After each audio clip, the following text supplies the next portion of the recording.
Oh, gonna find Leela and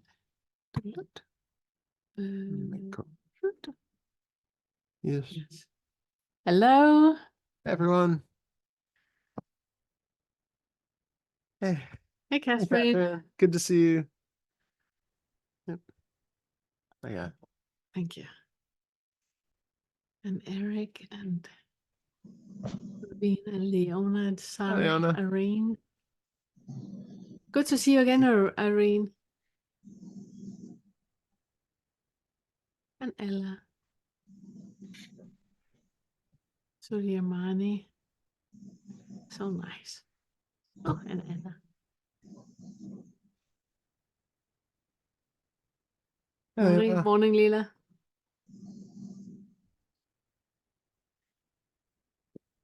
Welcome, everyone. Oh, okay. You, I got the. I got the.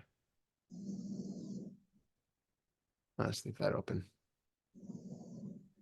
While we're waiting for the rest to arrive, I thought we would just center our bodies and do a meditation. And except Anna. Anna, you keep your eyes on the road. You're not meditating. Do not close your eyes. Mute if you can too, so you don't hear me. I'll be lulled into a fugue state and end up on the other side of the road. Well, she's in England. No, not in England. Sorry, in the UK. She's already in the. Should be on the correct right side of the road. Yeah, exactly. Yeah. Well, off you go then.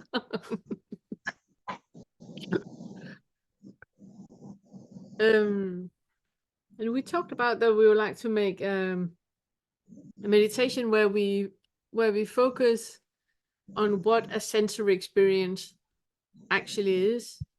We talked a lot about trauma and how to talk about trauma and help and support people that are working with trauma and still keep our focus on non-duality, because it's very, very easy to jump into psychology and jump into all the stories and be in the head, and it's not helpful. We need to go from the stories and from the head into a lived experience. So if you have been in therapy, or if you are in therapy, then hopefully this meditation is gonna help in bringing the awareness from the experience that you have of the trauma into the body.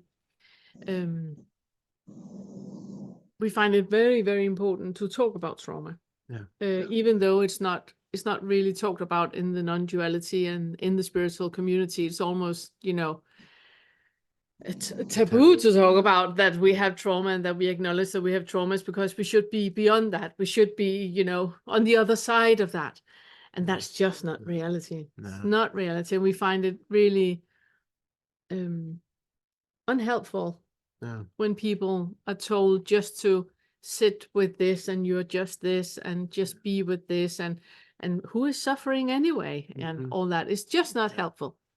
We would really like for you guys to acknowledge the things that happen, acknowledge the trauma and feel into it, because what all the stories are doing, what all the anger bursts and all the annoyances and irritation that we have with other people in our lives, the only thing they're doing is just divert our attention from that icky sensation in the body, that whatever is happening is reminding us of the trauma, and that is such an icky sensation. We do not want that in our lives. So we are diverting at other people.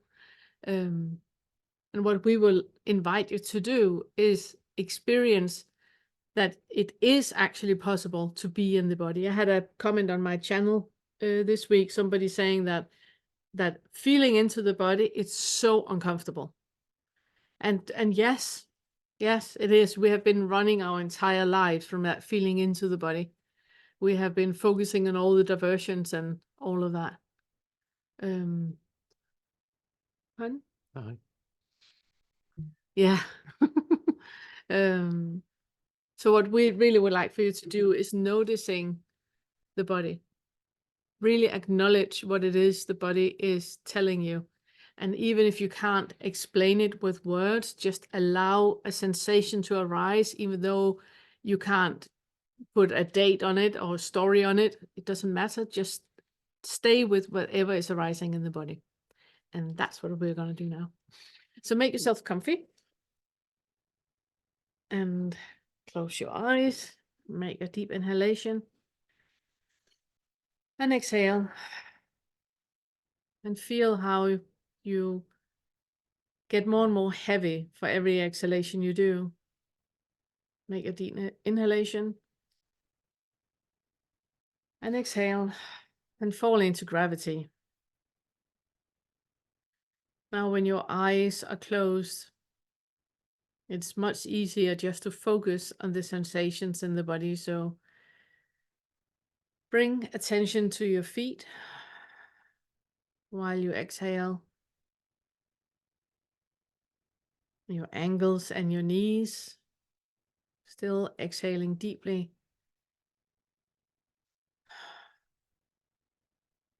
And your hips. And do a Kegel while you do an inhalation. Focus up the spine. And exhale. And relax the Kegel and the pelvic floor. And now just leave your breath. You don't need to focus on it anymore. Just leave the breath to take care of itself, as if you're sleeping. And just sit and notice the body. Where do you feel tension? Where do you feel buzzing?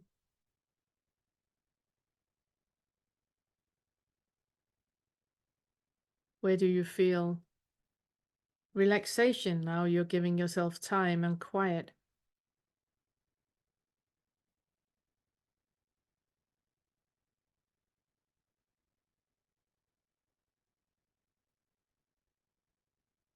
And I would like for you to focus on your stomach.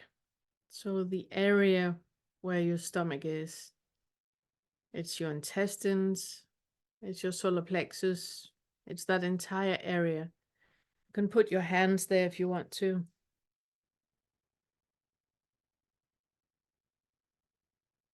And just breathe into it.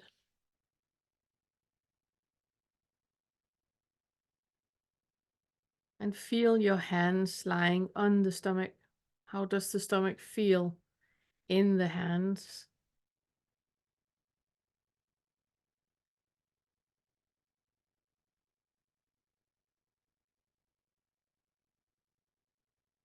And now change the view. So how does your hands feel from the stomach? So it's more like an inside out exploration.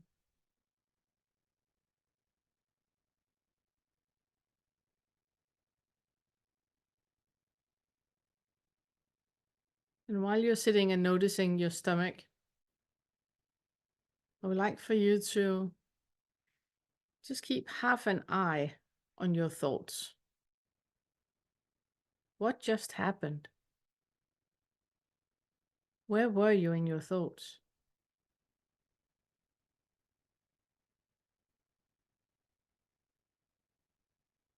Is it like there's a split between the body that is relaxing and the mind that is racing off?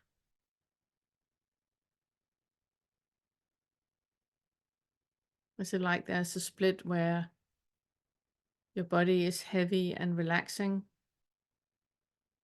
and your mind is anything but? It's going 100 miles an hour.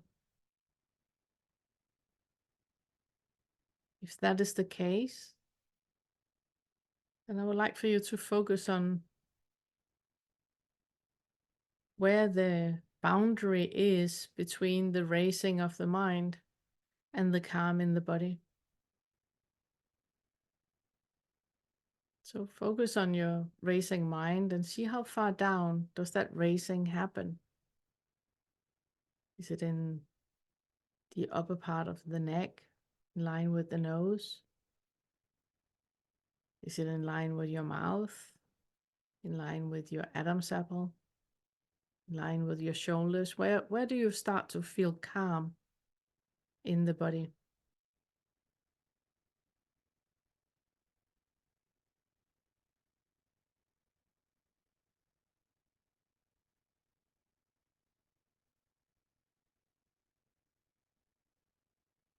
And again, I would like to draw your attention to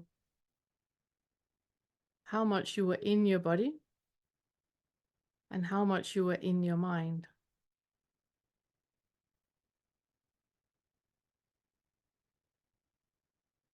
It's very different from all of us if we see pictures of our body for our inner eye.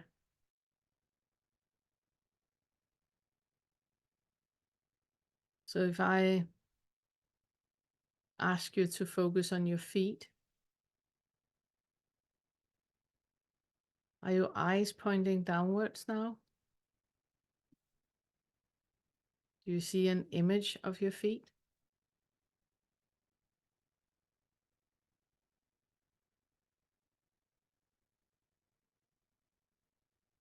You notice the difference between a thought about your feet and an image of your feet,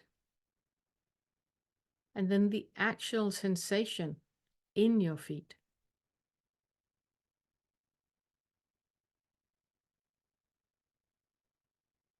See if you can differentiate between the two.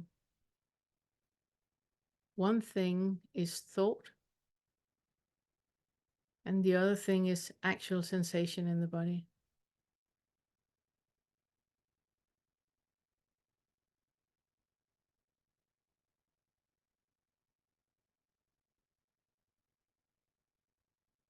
And if the mind goes off racing again, just go back to noticing where is the boundary between the racing mind and the calm in the body.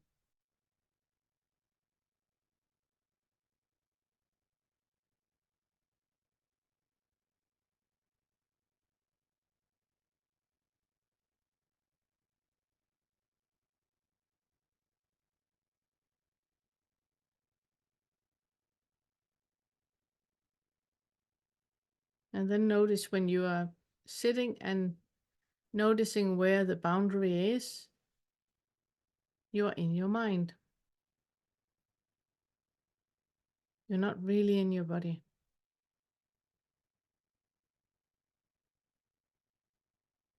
So how does it feel to be in your body right now?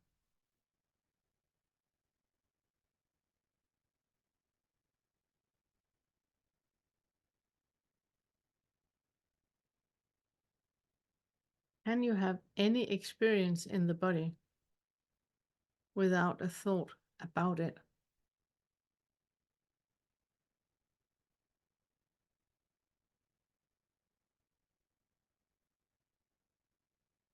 You notice how much you have to slow down to really feel in the body and not attach a thought to what you're feeling or attaching an image, a thought of what it is you're feeling or where it is you're feeling it.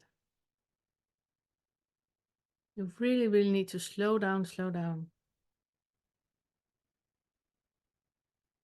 How does it feel to be in the body?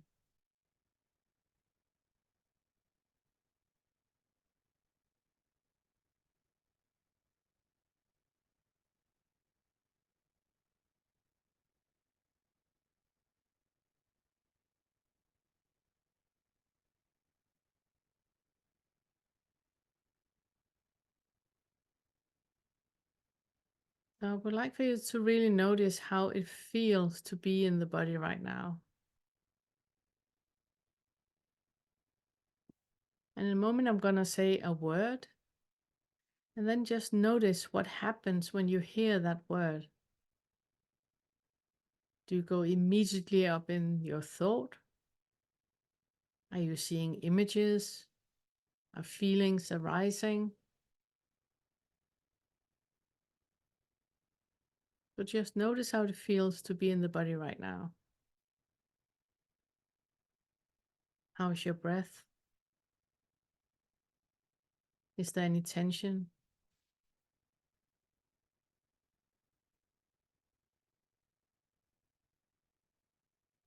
And then notice what happens in your body when I say family.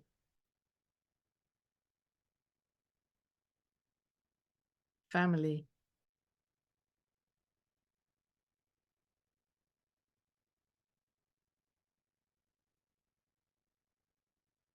How is it to be in your body now? Did your mind start to give you pictures or images? Did certain feelings arise? Did certain muscles suddenly tense up or relax?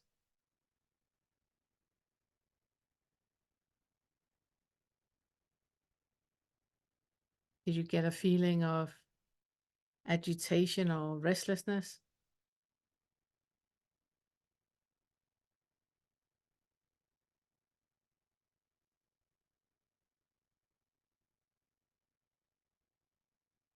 Did you get feelings of aversion or cravings?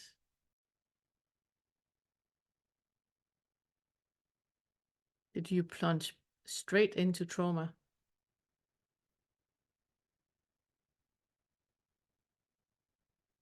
Just notice what is happening in your body just by hearing a word. All the things that suddenly started.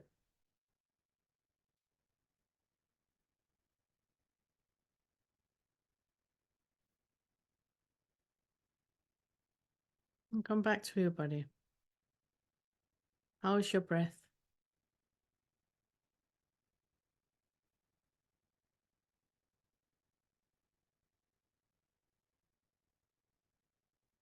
Do you have any tension?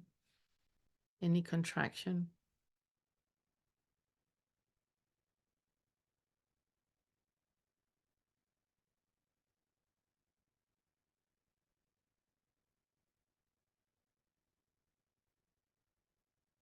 And notice the difference in how your body feels right now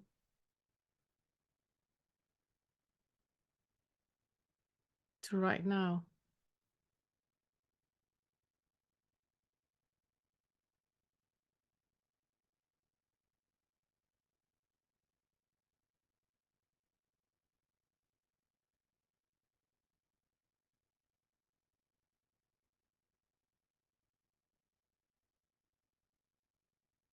To right now. And right now.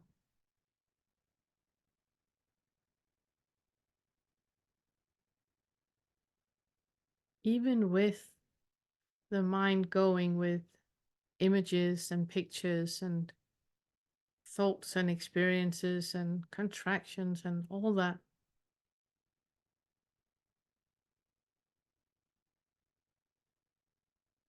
And you kind of see through that and just stay with the body. Notice the very, very subtle differences that is happening all the time.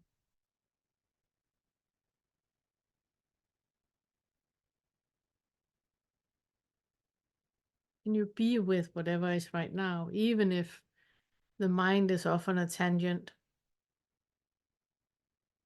Can you be in a body, excuse me, where that is happening? Is that okay?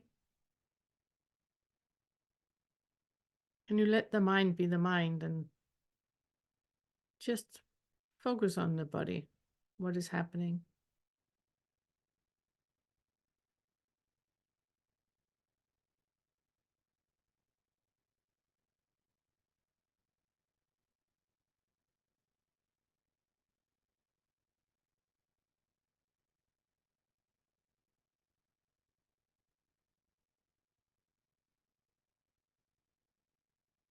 We're going to end the meditation shortly.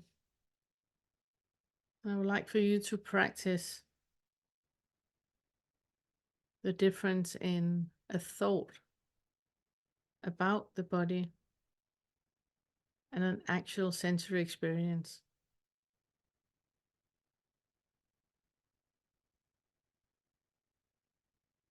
Just notice the difference in your everyday life. So when you're doing the dishes and you feel the warm water, can you just stay with the sensory experience without thinking this is warm water? But letting go of the thought and just stay with the sensory experience.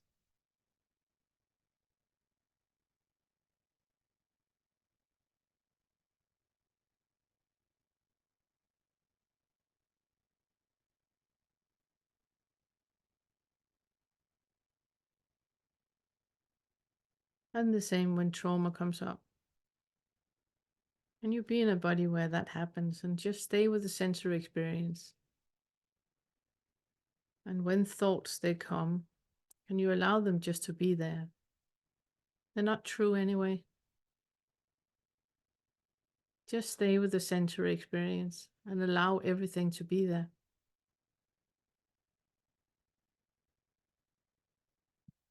Nothing needs to change and nothing needs to happen.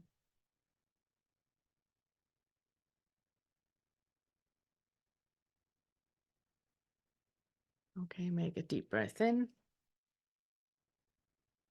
Exhale, start to move your body.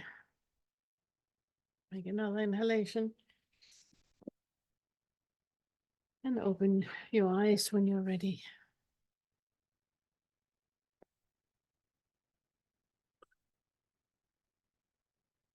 Thank you. Thank you.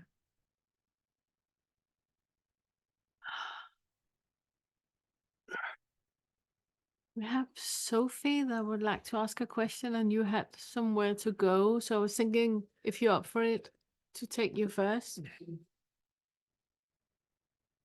Hey, Hey, are you up for that? yeah, definitely. Hold on, let's pin us. Because Pin. you wrote me on the Awakening curriculum on the Facebook page, and right away I wanted to write you, but then we started, to talk about it, and there's like two different ways of answering. One way is with the focus on the Awakening curriculum, and the other way is the way that we would talk about it in an inquiry. So we're gonna give you both answers, but start with the question so everybody else know what we're talking about. Hi, by the way.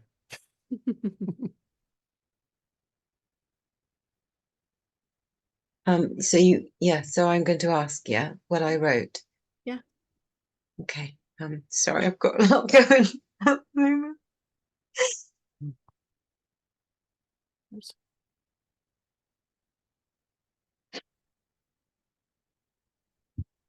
What's going on? Oh, it just like a lot. It's just like a lot coming up. We Yeah, don't need to do I was that. called We can. today, and I So said it feels like a sorry. hey.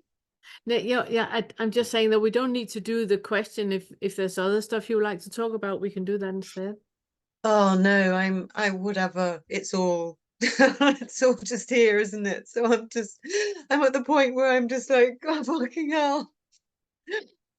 Just bring it. I just need it. It's all here, isn't it? What is happening? Yeah. There's just lots of different things coming up, themes, and I'm really constipated, and yeah, lots of bloating and sleep, and yeah, seeing lots of different parts of identity that are feeling really painful, and Yeah. so yeah, it just feels like quite a lot. Yeah. Yeah. Well, I think I you're think you're frozen again. frozen. Yeah. Hmm.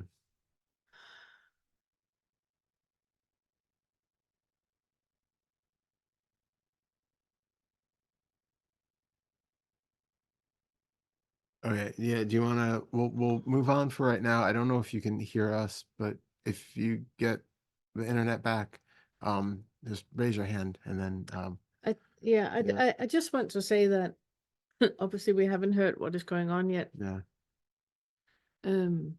But just the part that when you start to work with awakening and with non-duality, and when you start to become aware of all the identification that we have in so many different areas, it's really normal that the body will come with different reactions. That you can have lots of tension or pain, or like Sophie said, constipation, indigestion, Vomiting, diarrhea. I mean, the full throttle. really, weird bodily movements. I mean, like the kind of Kundalini things, spontaneous movements. And all of that is just the body reacting to finally being heard. You know that, if you're at a meeting and you really, really want something to say, but you keep being, not now, not now, not now, and then you finally get, and you have, well, okay, your turn, you have 30 seconds. Then it's just like you talk about everything at the same time. Everything is humbly bumbly, and there's no, direction, and it's just all over the place. That's basically what is happening when we start to listen to the body, that it just goes like, okay, 45 years, here we go. And then there's 45 years of suppressed experiences that are coming out in one afternoon. And that can be a lot. She just wrote me. Okay, yeah, she's not gonna be able to come back because of her internet. Okay. So just wanted to say that to Sophie. Okay. Do you have anything to add to that? No, I mean, I think that was really, really good, and I'm sure more of that stuff will be coming out as we talk. Yeah. But yeah, I love that metaphor of just 45 years of stuff blurting out like a 30-second talk. Yeah. So of course it can be overwhelming, especially if you've been a good girl or a good boy your entire life. Yeah. Then it can be super overwhelming that you suddenly feel lots of rage, or suddenly feel, like you just want to be left alone, can't deal with other people, and it's completely normal. Yeah. Absolutely normal. All right. Rowena. Hi there. Hello. How are you? Good, great, thanks. Good. Yeah, I just wanted to sort of, in a way, just touch, just sort of give a progress report. I had been having quite an intense couple of weeks. There's a sort of situation here of I'm the bad guy, I'm the person who my husband, being ill, takes everything out of. And then my friend, who's a carer, is, of course, the most wonderful person in the world. And it's a theme that has run through my marriage, and it's really sort of come again. So I've been working in a way with sort of, well, one, I'm not being, it's all expectations, of not being like appreciated and devalued, and then in a way, to a certain degree, betrayed. But the other day, gently going through each little one, and the feelings accompanied. But the other day I was on the Zoom call with Vince, and actually I see Ramiz is here. He's not showing, but he was talking, and I think he said, or was it Vince who said, I can't remember, but it was like the complete helplessness that one feels. And it was really strange because this huge energetic sort of wave came in, and it was like, yes, this is true. This is the truth. We are, or not we, I am this self thing that thinks it wants control is completely helpless. And it was the most beautiful shift, beautiful, and it lasted, quite well. It's still there. But it was so interesting because I hadn't really been working from that angle, but then I started to look at that angle and seeing how, everything and all the expectations of trying to change everything. And it's just like it's the futility of it and this helplessness, which is the true state. And there was such a strong, wasn't really a body, yes, because it was much more of an energetic. I don't know where it's even, one of those ones where you don't know where they come from. It was affirmation. And so they're still working, but on through all this, but it seems like it's working like from underneath all those other things that were going on. It's like they're not so important. It's like the basic sensations, trying to get into the basic sensations of the refusal of the helplessness while knowing that helplessness is it. So I don't know, I wanted to share that and see if you had any comments. Yeah. You first. No. You first. No. I'm just. You have nothing to say? No. Well, I mean, well. Go on. No, you first. Mine is more like an afterthought. So you first.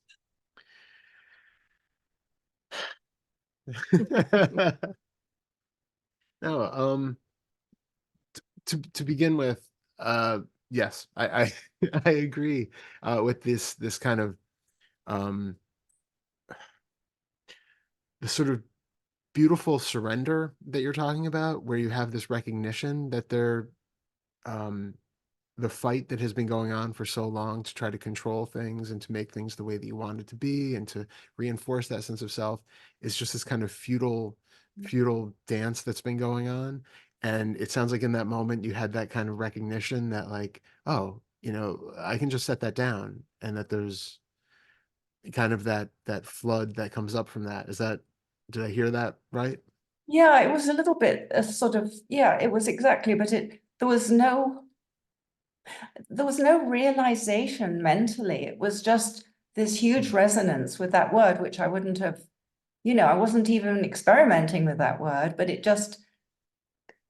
was just like such a powerful yes truth to it, just in the middle of a conversation I was listening to, and it's an interesting it really took me by surprise, but there was clearly a resonance in some part of my being that yeah. What's interesting is that there's often kind of a negative connotation to the word helplessness.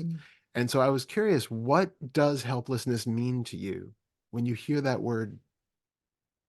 Yeah, it's a funny word in a way, because if it had been powerlessness, I would have, but that word didn't come up. And I wasn't looking for anything, and I wasn't looking.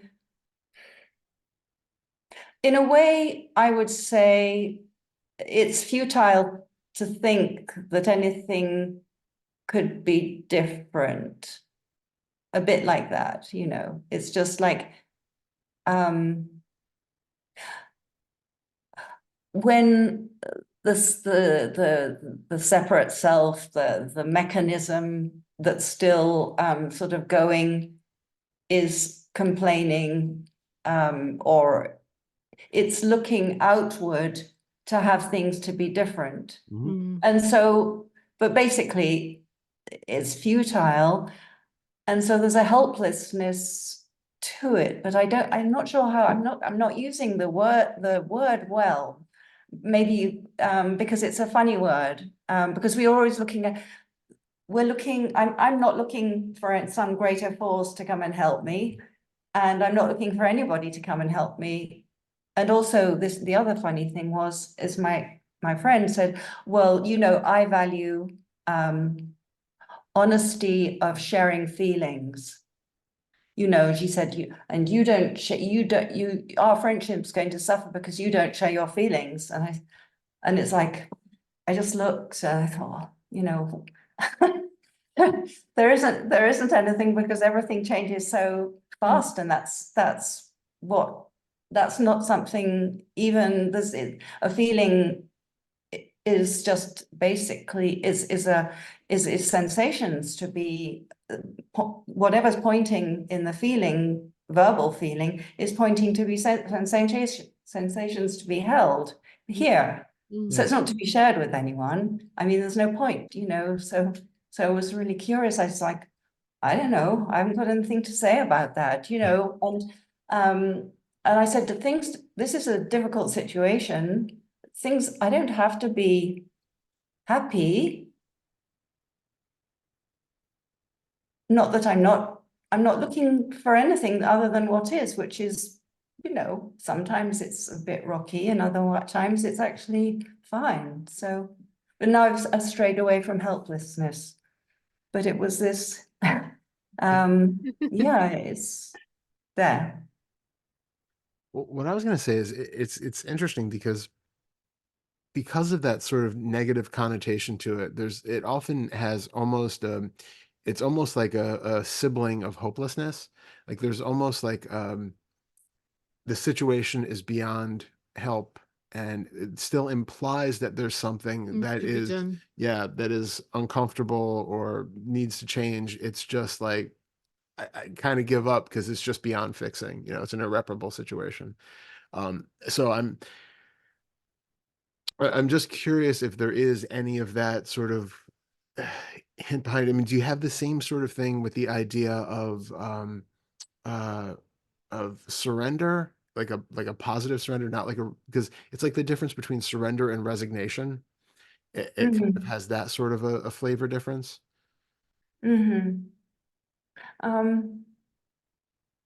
Yeah, I would say it's quite similar, but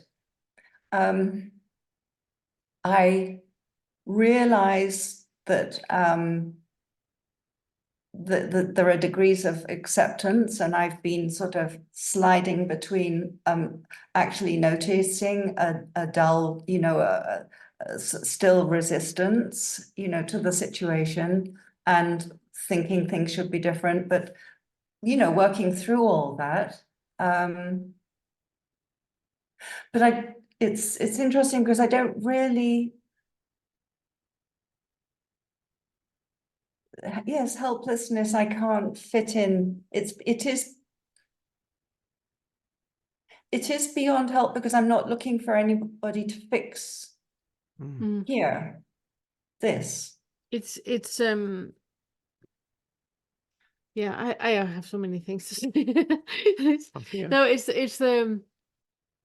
the part that is really difficult when we speak with people, you know, outside of this community, where there are expectations of struggles and suffering with feelings.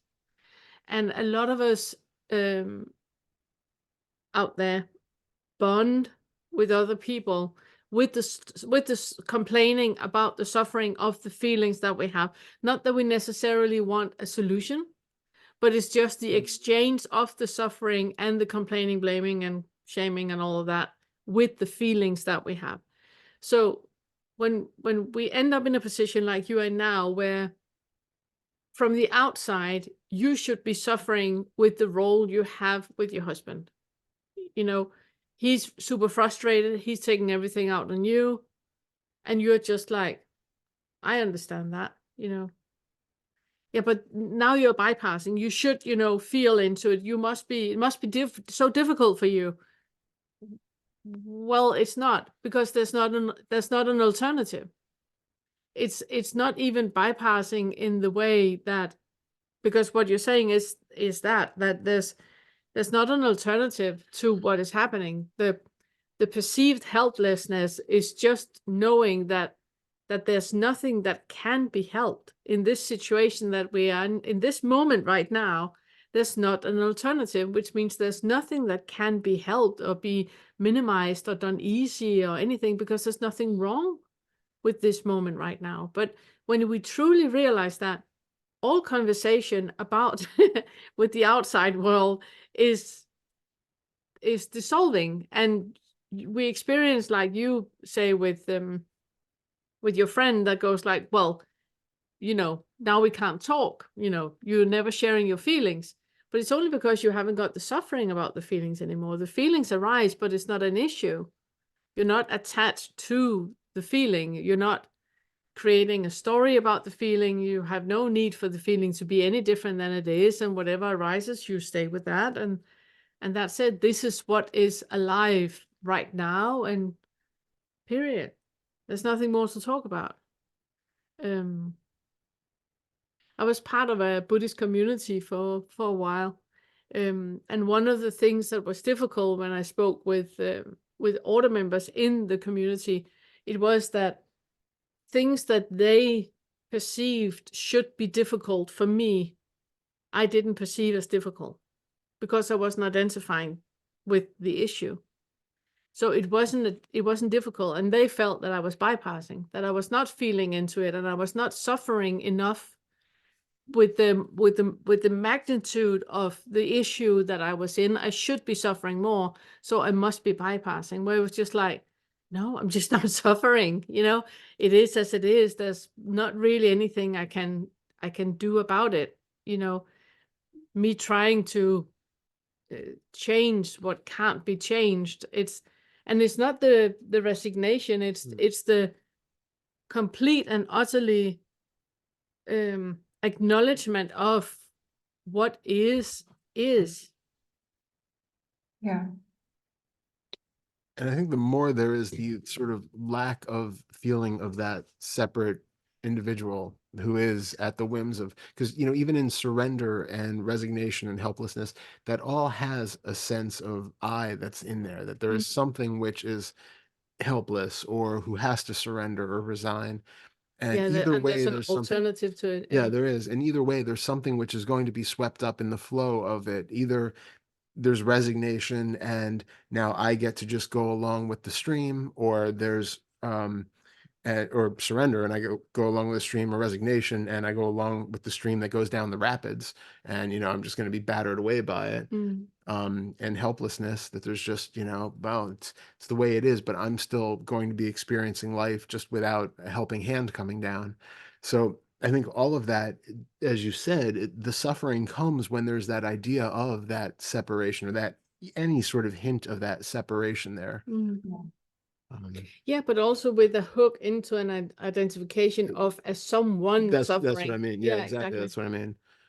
It's that separation from something that's not part of the process of life. Yeah. It's like there's a whole web of stuff going on, but I see myself as this one sort of fixed entity member that is being battered around by it, as opposed to just being part of this flow of experience. Yeah, it's very much like, like the delusion that we have that I am here as a solid, a solid form, and then there's not solid form here. Yeah. And there's a difference between the solid form and the non-solid form. Really becoming aware that there's absolutely no difference. There's no difference. It's the same. It's just the density of the field. But if this solid form is here or not here, the amount of atoms, argon, is the same. Yeah. The last thing that I just want to say, as a bracket, it's the part about it's a part about just being really aware that you're not in an abusive relationship, and that you are being treated in a way where you are maintaining your traumas. No, I think it's not very pleasant to be told, but I'm not maintaining. I'm being given a huge chance to offer to see how in the past I didn't manage things. I'm very sort of attuned into not bypassing. So I'll take the whole lot, and and of course I write and then I sense, and I write and I sense, and just really look at everything clearly. So, and if I am bypassing something, it'll come back and smack me in the face. It does. Yes. Won't it? So like the having a honeymoon period for a while of sort of being in calm acceptance, and then something feeling, oh yeah, and then a whole load more stuff came up to have to work with, and then seeing, oh no, I'm really not, I'm actually resisting. You know, there was a huge strain going on, even if it was subtly hidden, and resistance against my resistance, I guess, and you know, just, but then this beautiful moment, and which shifted everything. Yeah. Perspective Good. wise. Good. Just wanted to make sure that it was in there. Also for other people listening in. Yeah. And if anybody, you know, are in doubt if the relationship is abusive in any way, then in the second fetter, the lesson that is called the ego, the authentic, and the gap, it's very clearly stating the two different types of selfing that we have on each side of the gap. And if we are in either one, it's usually trauma talking. Yeah. It's also useful. It's useful partly to work with yourself, but also to see it when you start to work with the higher fetters, to see, you know, recognize other people. Yeah, well, it did come to a head because I it just went a bit too far on the weekend, I think it was, and then my husband, who has very limited ability with his limbs, he likes sweeping the table clean, you know, that he can do that like that, and it was only water, but I just filled it up, it went everywhere, and I reacted, I lost my temper. I said, okay, if you're going to be like that, I'm going to go downstairs and I'll come back in an hour. You know, because I'm just not having this behavior. And then he goes and calls the friend who's also the helper. Yeah. So, you know, saying, save me, save me. Which is a good thing. No, which is a good thing. You need to be in that instance, you need to be mindful and see if he is, you know, playing you. Because it is a play. Yeah. For sure. Yeah. For sure. So, but if it's a play, if it's a one-man play, you know, then you're not losing your temper by saying, I'm not having that, you know, I'm the one that has to wipe it up. You know, I'm really happy you called her because I'm not wiping it up. You can't do that when I'm here. It's completely fine to have clear boundaries in which behavior, and I understand his frustration and I understand all of that. Get him a therapist so he got something someone to talk with. He shouldn't take it out on you. He's not allowed to take it out on you. Yeah, but you know, no, that is trauma talking, sweetheart.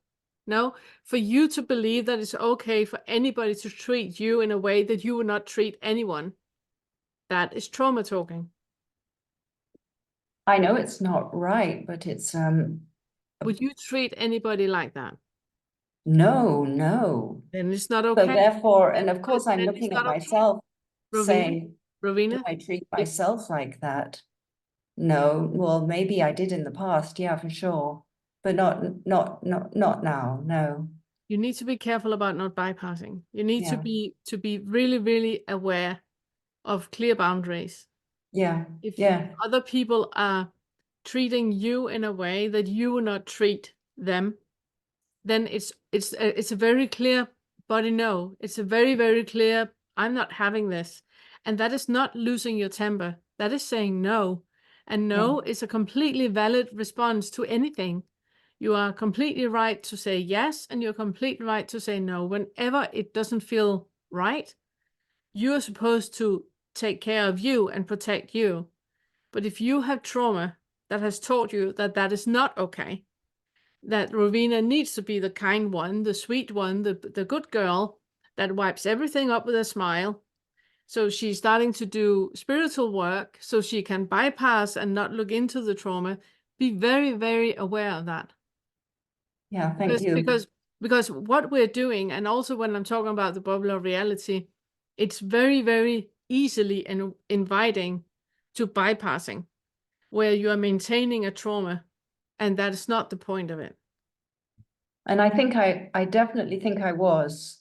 And it was like, and I thank you for your, also, you know, for the reminder, because I do think I was, and I think somehow that expression and the coming down, and then, you know, then the game of calling somebody else But it's because great. I've been a monster. Yeah, but it's great. I It's just great said, he's calling. It's great he's calling somebody. You're not going to wipe it up. It's great that somebody else comes and wipe it up. no, it wasn't that. No, it wasn't like that at all. It was, that person wasn't even in the house. They were far away, you know, and it was to say that I was behaving meanly to somebody who's so ill, you know. That, I mean, that's the thing, that's the game to play, to just put in a corner because I'm the one who's ill and you're not, therefore. And I've said, do you think, you know, is your life more important than mine just because of your health situation? Yes. There's no reasoning. Go but- back to the second fetter. Go back to the second fetter, and then start to see him from the point of the higher fetters. So you start to see that what he's doing is the passive aggressive bully. He's manipulating you to doing what he wants you to do because he's incapacitated to, you know, do it himself. So he feels lots of different things. He should speak with a therapist. He shouldn't be mean towards you. Yeah, well, exactly, for sure. Yeah. And that is the work for you is to clear boundaries. Yeah. We can have all the compassion in the world, and we can send lots of love to him, and we can be truly understanding towards the difficult situation he's in. This is not what he expected life would end with, you know. We can be super compassionate towards that. But what is not okay is for you to cross your boundaries and for you to be put in situation of abuse. Yeah.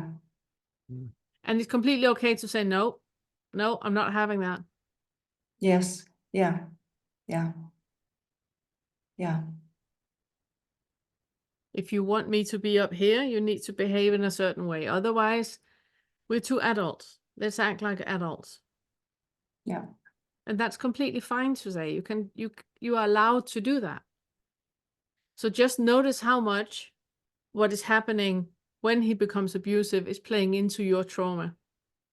Where you say, then I reacted. Well, you didn't, did you? You just said no. That's not a reaction. Yeah. And he didn't accept the no, and then he acted out. Yeah. So it really become aware of clear boundaries and how difficult that is for you. Yeah, it is difficult because of or the other person's situation is always more dire, you know. But yeah, thank you. And somebody at the other end of the line that is not there 24/7 can easily be, you know, ever so surplus, you know. They have had full night's sleep. They haven't been wiping up. They haven't been, you know, I know putting all these exactly. asides. You are 24/7. So for another person to scoot in from the left and going like ta-ta, you know, it's an unfair comparison. Yes. Yeah.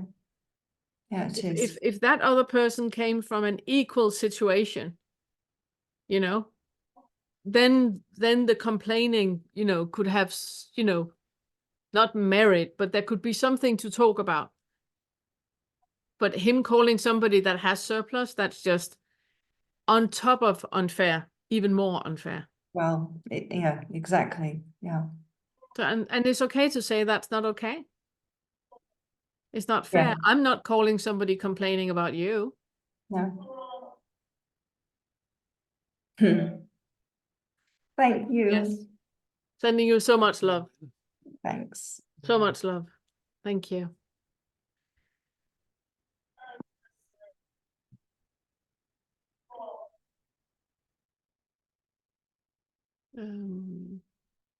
Irene? Yes. Hi, Hi, Irene. Hello. How are you? Good to see you. good to be here. I just want to thank Rowena for so beautifully demonstrating the setting of a healthy boundary, as she did with her husband, which just dovetails perfectly into what I've been doing the last few days. And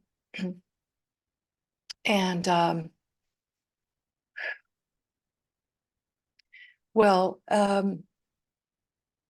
I've had an intellectual understanding of what it is to grow up with a narcissist father, but I had the experience this week of feeling it in my body. My ex-husband and the father of my son went into the hospital with kidney failure, and he had a couple of minor strokes. He's 85, and it was really questionable whether he was going to make it. And so I was very present with my son and with my son's father, holding space, being present, listening, guiding. Then he got well enough to leave the hospital.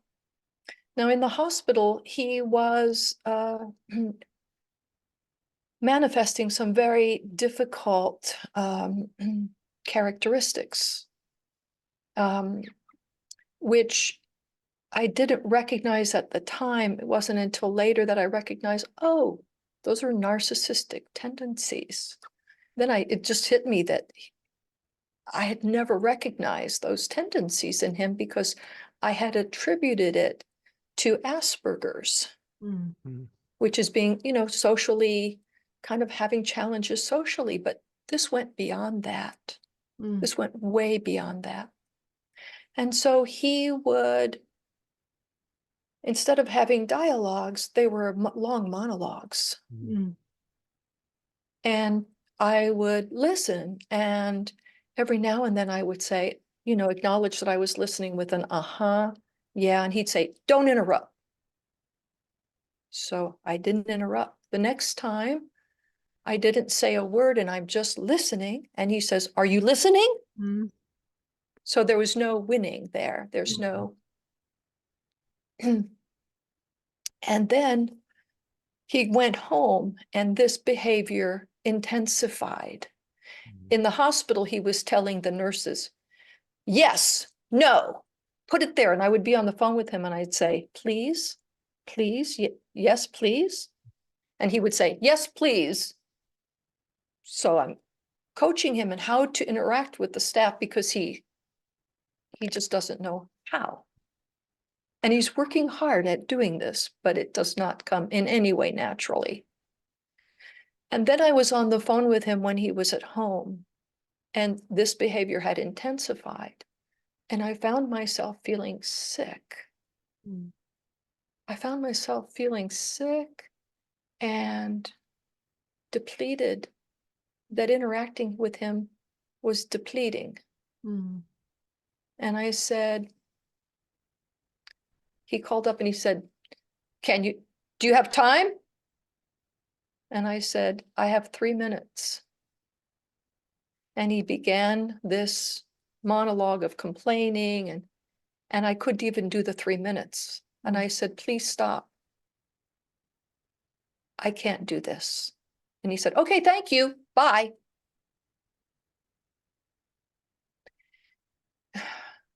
So I've been recognizing it was a great gift to me, this behavior, because I got to see what I hadn't recognized and how much it took out of me as a kid. I had an intellectual understanding of it, but not a visceral, physical understanding of it. Huge difference. Yeah, that's a huge It feels difference. Yeah. huge. Yeah. And I suddenly got how I had kind of been like a juice box for my father. They just sucked the energy out. It was like I was just fuel for him. It's just fuel. And it wasn't, I remember somebody asking him in my 20s or even my early 30s, how do you feel about that? And I'd say, I remember this answer. Where do I look to find that information? It's like, I don't know how I feel. I don't know what I think. because I've just been consumed. Mm. Mhm. And recognizing that this week has been incredibly, I don't know what the word is. There's just a lot of holding for that part of myself that endured that and that survived that situation. And so at the same time that all of this is going on, I found out that I've been having some pulmonary issues. Mm. And I went to see a pulmonologist, and it looks like it's either COPD or asthma. And I went to take a walk on Saturday, and I had to cut my walk in half because I was really feeling out of breath. Mm. And I came home, and the next day, all day Sunday, I found myself kind of having a trauma response to the whole thing. And what I did was, for literally 10 hours, I played solitaire Mm. and watched TikTok videos Mhm. about Oh my making God. sourdough bread. My feed is filled with sourdough bread. But I would just switch back and forth, and I was just sitting, and I know it's a trauma response. It's like what Rowena was talking about is certain resignation, Mm. but it's all I could do to just do that and hold space for myself, just doing that. But also the wording. I mean, we Oh, we really, totally. yeah, we really it's like there's so much shame connected to realizing that we are diverting. Diversion is a survival mechanism. You have been raised in a narcissistic household, which means that you are a juice box. You are literally narcissistic supply. And narcissists, Oh, there's a huge difference between narcissism and autism. Autism do not want other people to suffer. Narcissists can't see that other people are suffering. So the first thing you need to do is exactly that. Yeah. I couldn't do it on Sunday. No, I just no, couldn't. no, and it's fine. It's Yeah. fine, sweetheart. I knew it was Stubborn. I knew I was totally distracting, Yeah, and it's and I just okay. had to hold space for it because I couldn't do anything You else. had a truth bomb dropped on you about your childhood, about narcissistic abuse, about being narcissistic supply. You've been married to narcissism, and now you realize that, oh my goodness, that was more than an ex-husband. You have been trying to be understanding because you thought it was autism and on the spectrum, and now you realize that actually it's you're still a juice box. I mean, there's no reason for you to be on a phone call with an 85-year-old helping him to navigate how he speaks to other people. He's old enough to sort that one out himself. You don't need to be the juice box. And for you to realize that, Yeah. it's a blow. That's a truth bomb. So for you to spend 10 hours on TikTok and play solitaire, more power to you. Seriously. It's fine. It's fine. For Well, you but I to also realize that, realized, yeah. but I also, when he calls now, like he called 3 times yesterday, I didn't respond. No, I but just didn't. there's I've been thinking about creating a video where I talk about the differences between narcissism and autism, because there are a lot of things that on the outside looks the difference, but looks the same. Yeah. But on the inside, it's felt very, very differently, and it's very Yes. easy to spot the autist because we are so for example, what you talk about with the monologue. I mean, I do monologues as well.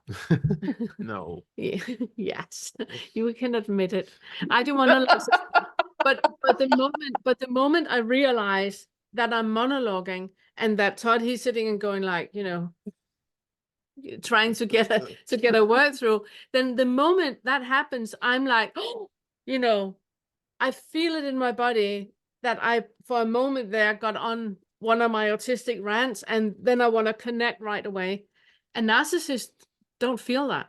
Mm-mm. Yeah. Them, it's all about, like you said, him calling and lashing out, vomiting all over you, and you say, I can't take anymore. Okay, you're of no use of me anymore. Exactly. Bye-bye. Right. That's narcissism. There's a huge difference in that. Right. But when I was married to him, he didn't do that. He didn't do it like that. It really was much more subdued. It's really intensified with age. Yeah. Really intensified. No, I could never ever be in an ongoing relationship with him. Okay. Uh, Hold that thought and then prepare yourself for another 10 hours on TikTok when another truth bomb is hitting you and you start to see all the small ways that you have been manipulated and been used for narcissistic supply. no, Because- I've been seeing that. Yeah. I have been seeing that. And it's overwhelming. I think that Yeah. was, well, you know, it's just overwhelming. Like how Because how you- that has conditioned my entire life. Yes. Yes. My entire life, every Yes. facet has been conditioned by that dynamic of relationship. Yeah.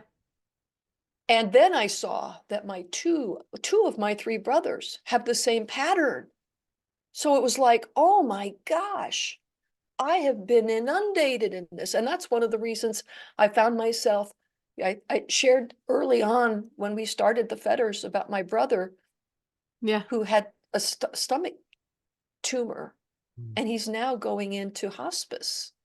Mm. And he was, I apologized for expressing anger toward him. And once I did, he said, oh no, I don't need your apology. You Mm. know, it's that, again, that Mm. narcissistic tendency. And I just didn't want to be in that dynamic anymore, and I stepped back. Yeah. The And he- last thing I want to say is to point to the COPD or asthma.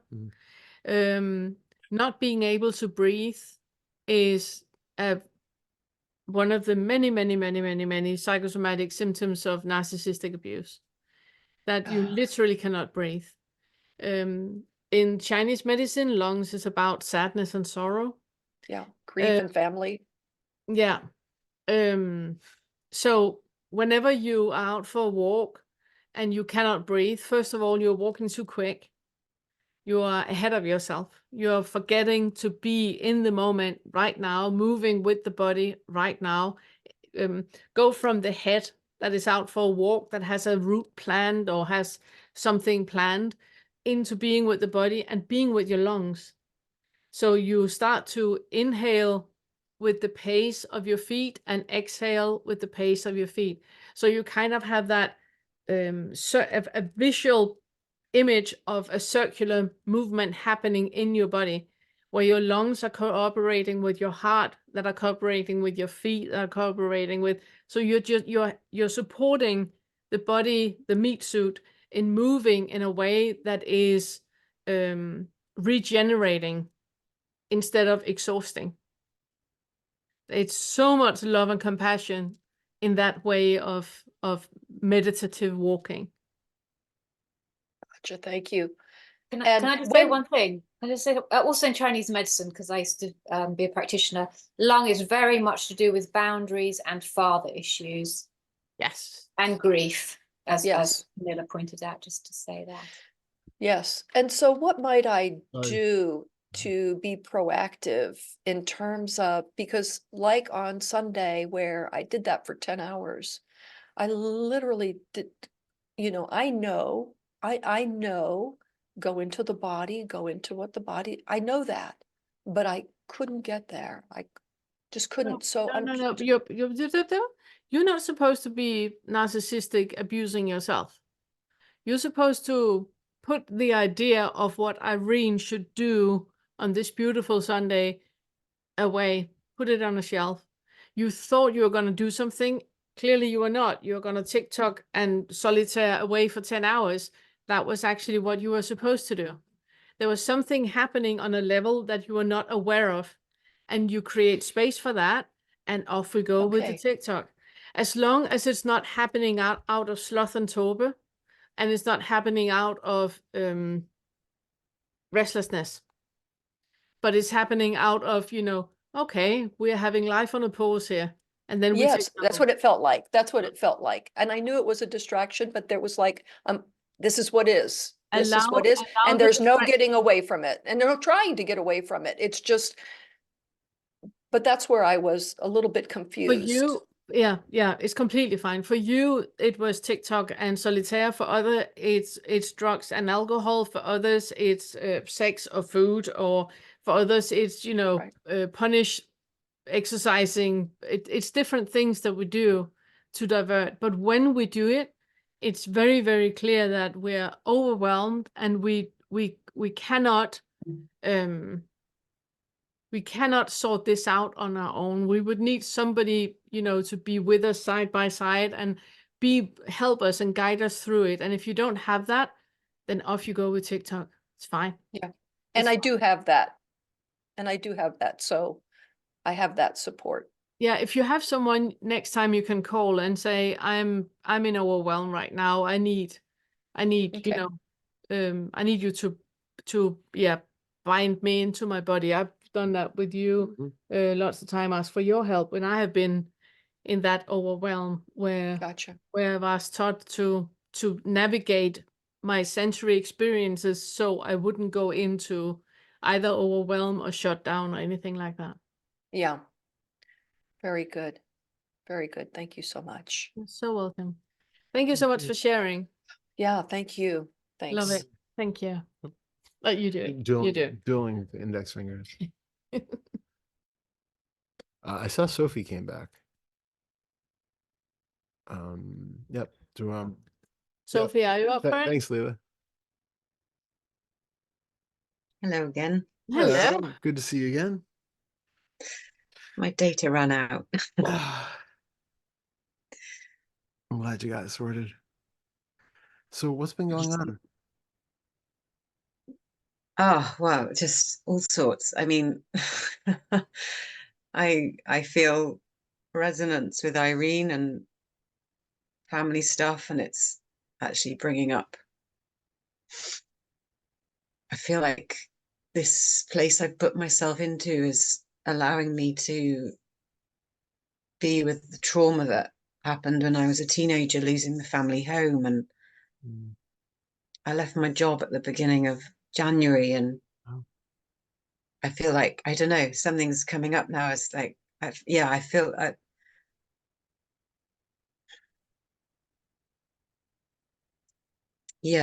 it started off feeling quite relaxed, and I really slowed down and really enjoyed the time. And there's this panic and a lot of distracting that's going on now, and there's this instability and this anticipation of money and my home and all sorts of things relating to that coming up with that thread. Yeah. What part of it is overwhelming? Obviously, if you take a big bite of all of it at the same time, that is overwhelming. But there's an underlying, belief attached to things that is pulling on certain threads. Can we help you with that?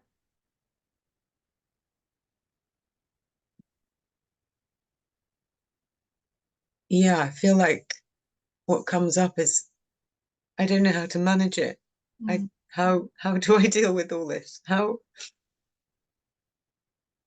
Because there's also this sort of shutdown and paralysis emotionally, mentally, spiritually, in every way when this panic sets in. It's like this absolute constriction of shock and panic and just like stuck in a moment of yeah. And then that's it. And there's no. Yeah. And at the same time, I feel like there's this creativity that's been bubbling for a while that's there as well, which happened in my teens as well. It was just like off the scale. I was just loving it. And then there was just this.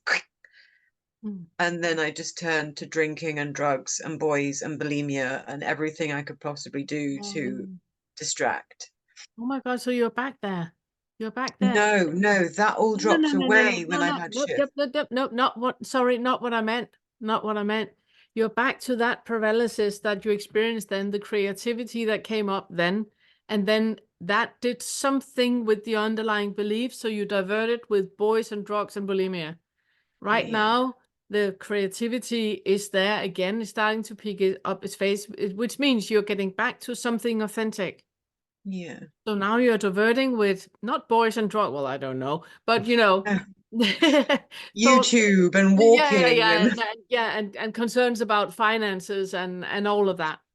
So that's what I mean with you're back there again. You have the second chance now. You're back at the same crossroad with creativity that is going one way, and there's an underlying belief that is filled with fear that is making you divert away from it. So Yeah. would you mind if we unpack that one a bit? yeah, let's go for it. Enthusiasm. Yeah, exactly. I heard it too. I heard it too. Well, I'm curious, what is, when you have this creativity that's coming up, there's what are the assumptions that are connected with that creativity? I don't know in which way you are, looking to be creative at this point, but what does that say about you?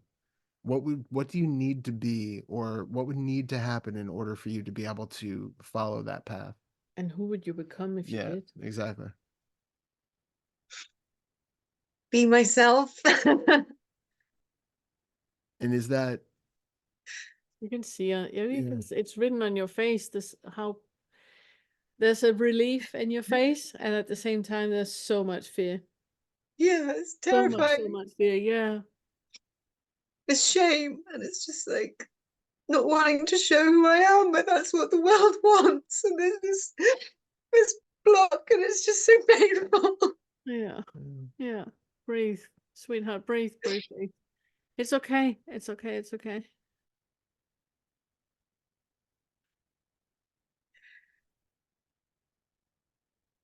what is the fear about if everybody saw who you really were?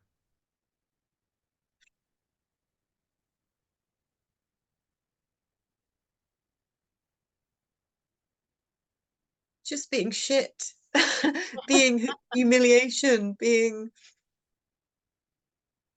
a letdown, Mhm. being like, you seemed so great, but actually you're not. Yeah.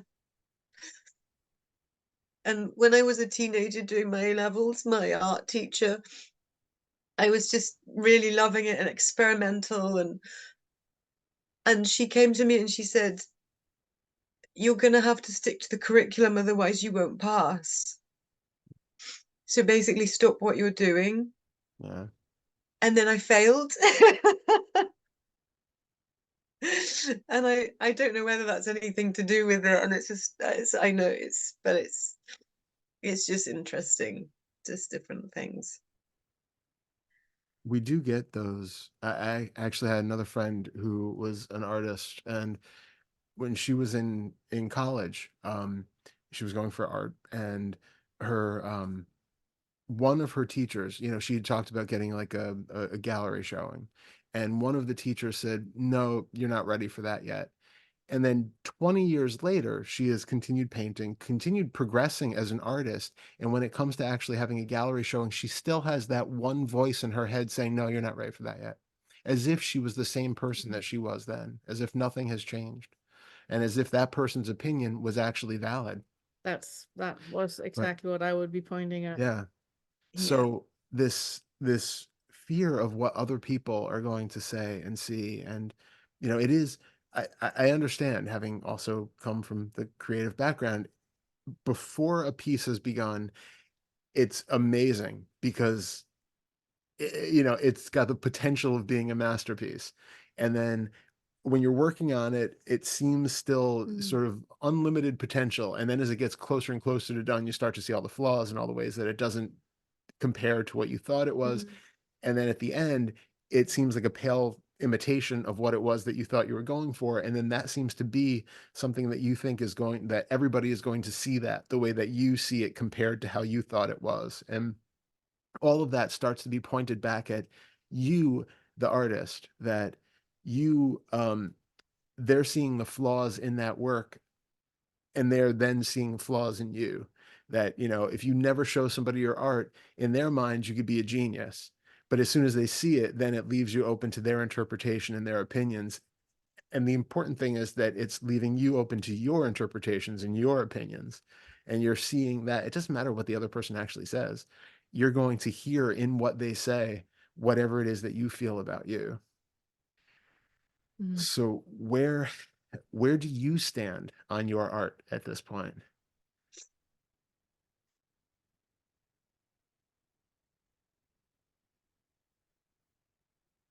Whenever I've not done anything on stage for years, and that's a real calling now. Whenever I've done a painting or a poem has come through me, it's like it's not me. Mm-hmm. And when it's finished, it's like it's always been like that. There's this sense of, oh, it's done, and that like, yeah, just this mysterious, like, oh, that's always been there sort of thing. And how do you feel about it afterwards, though? I mean, do you have any self-judgment about it, even though it doesn't really feel like you who did it?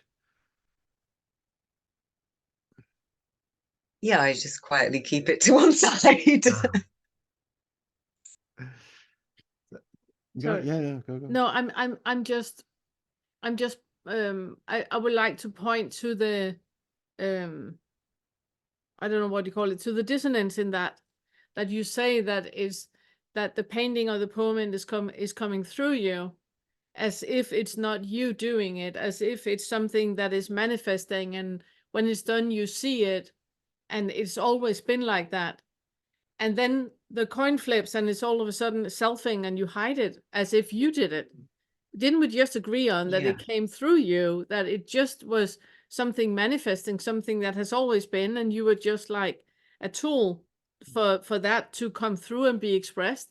And then you suddenly self about it and make it into, I did that and I don't think it's good enough. I mean, what? You know what I mean? That it's like Yeah. there's a dissonance in that. Either it's coming out, you know, just being expressed through the meat suit of all your experiences that the meat suit has had, and a poem is flowing and a painting is coming and composing is happening, where it's just like through the meat suit it's happening. The neurons are doing whatever they are doing, and there's nobody interfering with it, which means that it should stay like that. Then there is not an I that can have an opinion about it. I mean, where did that I all of a sudden come from? Yeah. And that's the trauma talking. And there is a flow happening that is one side of the gap, and then there's utter judgment and condemnation on the other side of the gap. There's a middle way in the middle. And I would like for you to notice next time something is coming through you, like we do with the meditation, you know, where is the difference between a sensory experience and a thought? Because that is exactly what is happening. There's a sensory visceral experience with your art, and then a thought comes in. There's a gap between the two. The thought about it is not truth. It's just a thought. It's just an opinion. It's nothing, you know? And there's no one who can judge, at least not you, who can judge the art coming through you. Who are you to judge that? Who put you in the position of the one that can suddenly judge? So notice where those two meet, and then zoom in on the gap. Zoom in on the gap, zoom in, and feel what is happening, because you will find the underlying belief for your trauma in there.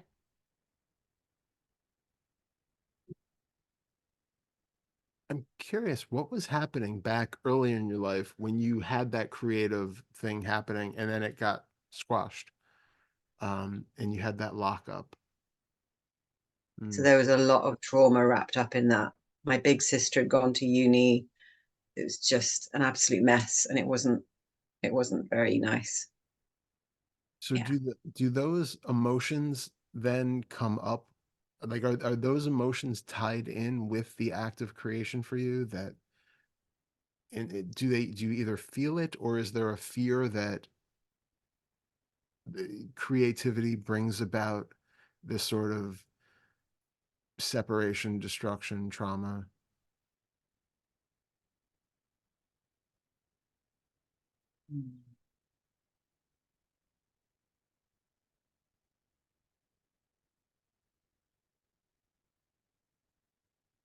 I feel the trauma comes back.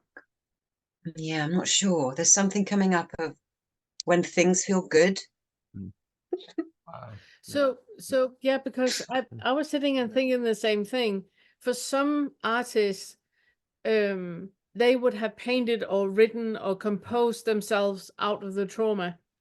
Something happened that you made, that something happened that tapped into that underlying belief that you have, and it can be like that magical thinking that children have with, I caused that, I enjoyed life that was good, I dare to wish for this to last forever, and look what happened, I did that. And then maybe that's had a knock-on effect to creativity, just creating devastation or something. I don't know. Yeah, and doing what you want to do, being happy, doing something that, like you said, there was that like relief at the idea of really expressing yourself and being you, authentically. But if the feeling is that brings about devastation, And that family yeah, even family yeah, home. that you aren't allowed to be happy and creative and expressive, without it having some sort of magical consequence. Um, It's normal for children that are growing up in Christian or religious families to have that belief that, with the magical thinking, that they really need to be careful because God is watching or someone is watching, that they can't wish for good things. They need to wish for the opposite, otherwise they're gonna lose all the good things. we get punished for For being happy. being happy. Yeah, there's Yeah. Don't tempt fate. exactly, Yeah. exactly. It's Everything's great. Oh, yeah, constantly walking on eggshells of our own creation. yeah. And also never be too happy, because you are tempting fate, like you said. You need to be careful now. Yeah. But that is just an underlying belief. It's not truth. It's just an underlying belief that is, and the feeling that you get in the body, it's just reminding you of a very, very old trauma that has not been felt. Because logically you can hear that it makes no sense.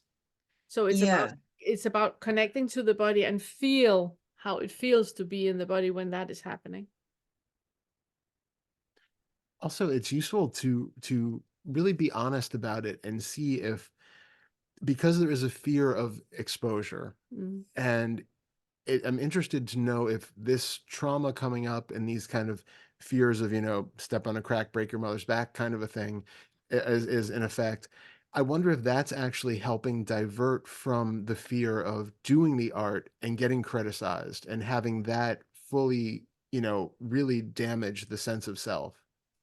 And if it's better to say, well, no, I can't do that because I'm afraid that if I do, some other devastation is going to befall me. But that still kind of preserves the ego, and it preserves that sense of yourself as an artist and all of that. And you never have to get any sort of criticism or pushback on that if you have a good excuse as to why I can't possibly do that.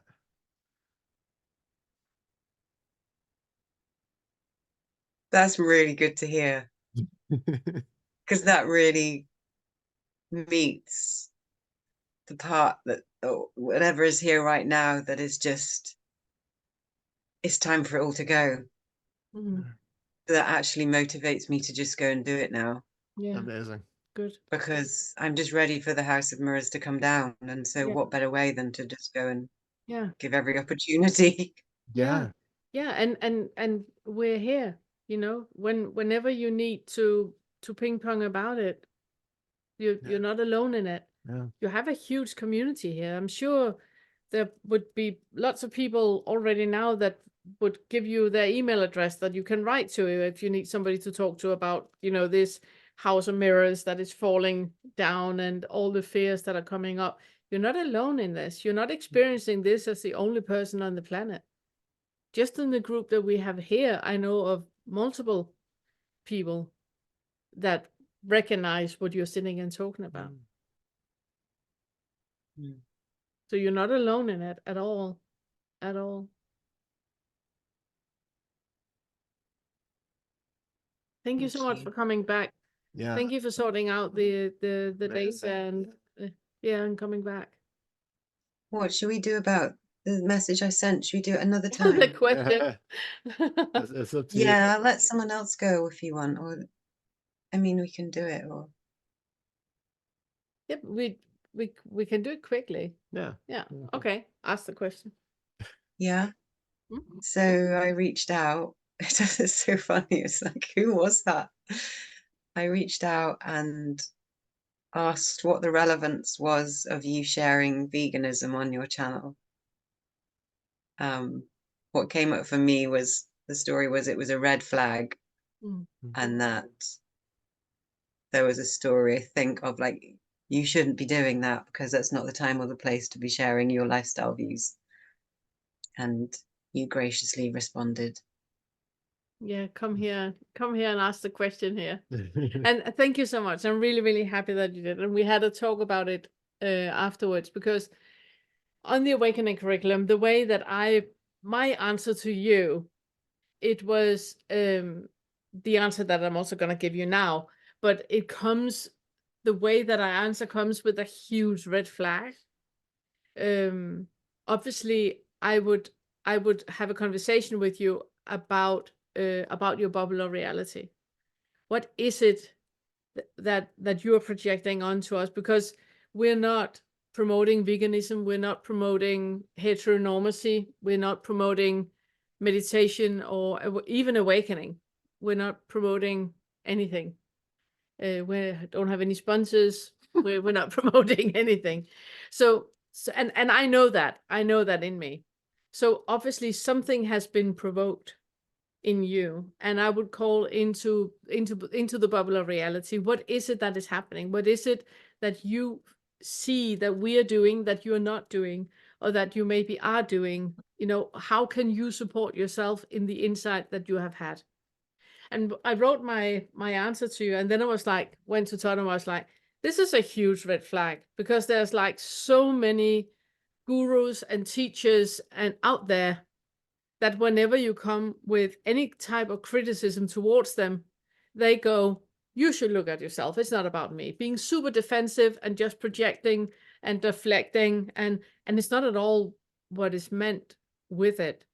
From us. From us. Yeah, Yeah. from us at all in any way. I would love to have hours of talk about it. But what I would do with the curriculum is that I would help you with inquiries to look into what is it that is provoking? What is it? Are you close to something? Because what you used, I can't remember the phrases you used, but you used some phrases where it seemed to me that you have that with the work you're doing now, you're beginning to get insights that are scaring you. And therefore it would be super helpful if we are red flags and you don't need to go further down this road. So you are using some words that gave me that, you know, okay, we should look into that.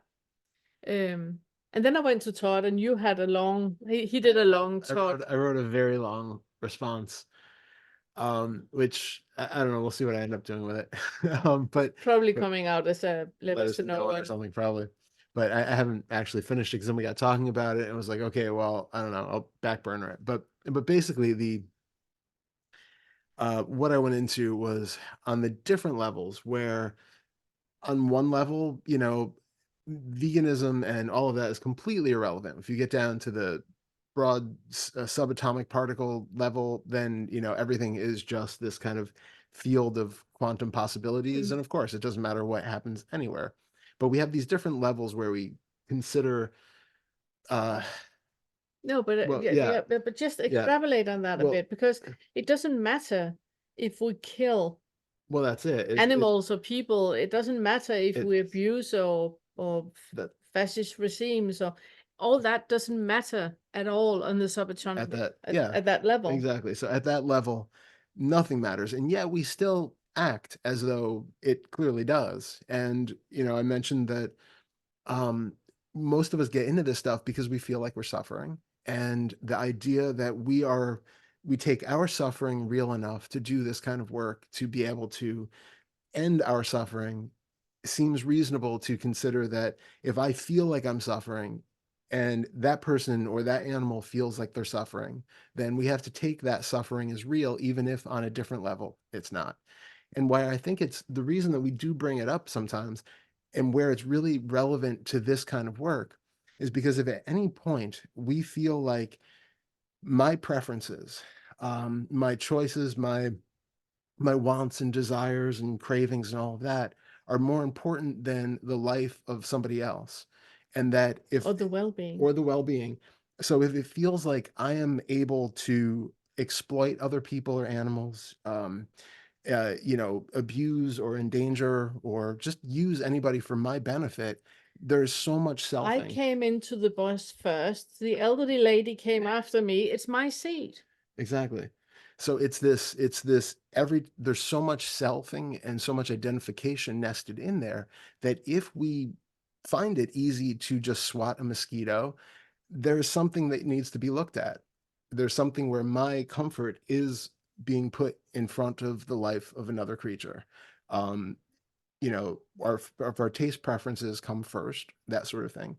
There's something to be looked into there. And so that's why we say, well, actually, It's not about veganism. it's not, but it's the ego that's built into it. And that's why, like, for me, you know, we talk about it's actually surprising that it's not the default state of the awakened community, because it just is part and parcel of, if you truly aren't acting out of selfish wants and desires and needs and really taking into consideration the greater well-being of everything around you, then it just seems like it should be the default way of being. But again, if we need to take the ism off it, Sure. so it's not the veganism and Right. it's not the Buddhism and it's not that we need to take all the isms off it.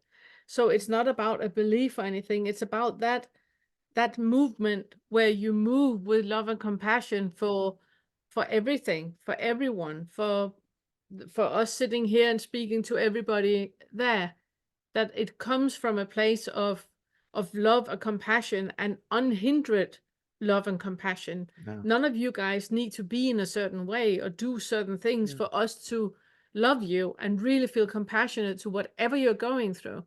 It's not conditional in any way. And in order to be there, that needs, no, that's the wrong way around. It's not the right words. When you are there, that is reflecting itself in all areas. Yeah. Which means that for me to sit and be love and compassionate towards you guys, if I was only that, but kicked a puppy when I saw one and, you know, pushed elderly ladies, but I was super love and compassionate towards you guys, that would be hypocritical. What is in one area is in all areas. So it's got nothing to do with veganism. It's got to do with love and compassion on all levels. Was that an answer? Does that make sense? I don't judge anybody for anything you guys do. I mean, you can eat puppies for all I care. You can drink, seriously. Yeah, well, You can do lines as many as you want. I don't have anything hung up on it. I still love you. So it's unconditional from my side. The way of unconditional love is that I'm unconditional loving everything and everyone. And that means that it's not only you guys I love and not animals, or only you guys and not my neighbor, or only you guys, not Trump or any of the MAGA people. You know, it's everyone is under that. Because there's nothing conditional about it. Nobody needs to act in a certain way or only have 2 legs for me to love them. See, I relate it to teachers, and so like spiritual teachers, and so the spiritual teachers I know who eat meat, then it leads me to see that, okay, well, yeah, Yeah, it's interesting. but that's fine, isn't it? Yeah. It's the part about unconditional love. I mean, who are we to judge Irene for 10 hours of TikTok? Who are we to judge a spiritual teacher for eating meat? Nobody can judge anyone for anything, because if we did, that would be conditional love. Unconditional love is also loving people who eat meat and do lines and 10 hours on TikTok. It's fine. It's completely fine. There's nothing tied up with it. It's just a normal expression in all areas, you know, like the ripple effect. It doesn't only go in certain directions, not to the MAGA people and animals.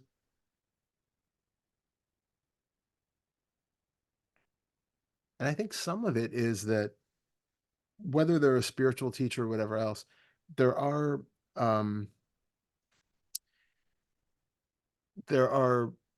assumptions or sort of preconceived notions about how things are that are tied up in if somebody comes from a standpoint where they're so used to, you know, you don't think about eating a burger because that's just life and we just do that and that's perfectly normal. Then if you don't go down the sort of inquiry road. The inquiry road of what actually is this? What are the ramifications here? What am I actually doing? Then of course, you know, you can have insight into no self and all of this stuff and not question your choices about lifestyle of, you know, where is this coming from? This is where, if you're actually looking at I think it's maybe because we come more from the also doing no harm side of things, where it's more about, you know, living a life of servitude, help, and caring, you know, caring as opposed to not sure how to put that. Well, but I obviously don't know what you're saying, but I think you're right. If what you're saying is what I think that's you're saying. probably what you're thinking. I think you're right about, because of Buddhism, and we both come from that background where it's acknowledging that life is suffering and is suffering for all of us. The way that I choose to be in life is to ease other people's suffering while easing my own suffering, and do at the least amount of harm I can. And that is my footprint, and it's how I am in traffic, and it's how I am with the groups here, and it's how I am in all areas of my life. It's not only in selected areas, you know. I'm not only non-dual teacher by words. I'm very, very much living it 24/7. We live it 24/7 in all areas of our life, even down to how we do our laundry. I mean, it's in all areas of our lives, but it's because of the way that we see awakening, because we come from the Buddhist background, that it is like a drop, and then it's ripple effect, and it needs to be unhindered and unconditional in all areas. So it's not only in some areas and then we have a huge footprint. You know.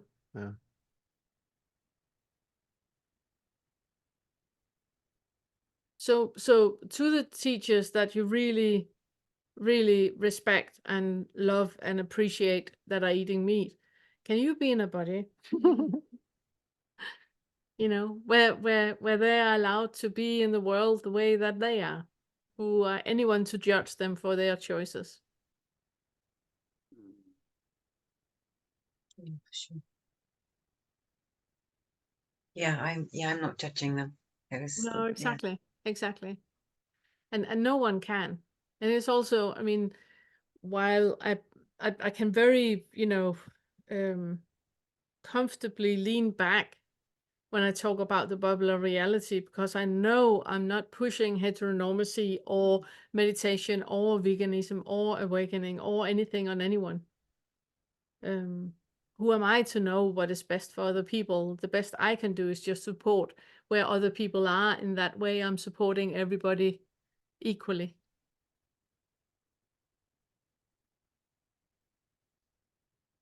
Thank you. You're Thank so you. welcome. You're so welcome. Yeah. Thank you for asking the Yeah, question. and thanks for coming back. Yeah. No, Yeah. yeah, and I also want to say to anybody else that get feelings of red flags coming up, bring it. Let's talk about it. I'm going to close the curtains because it's really bright. Yeah. Careful with the plant that are in extra water over there. Hi, Sophie. Okay. Thank you. Thanks Thank again.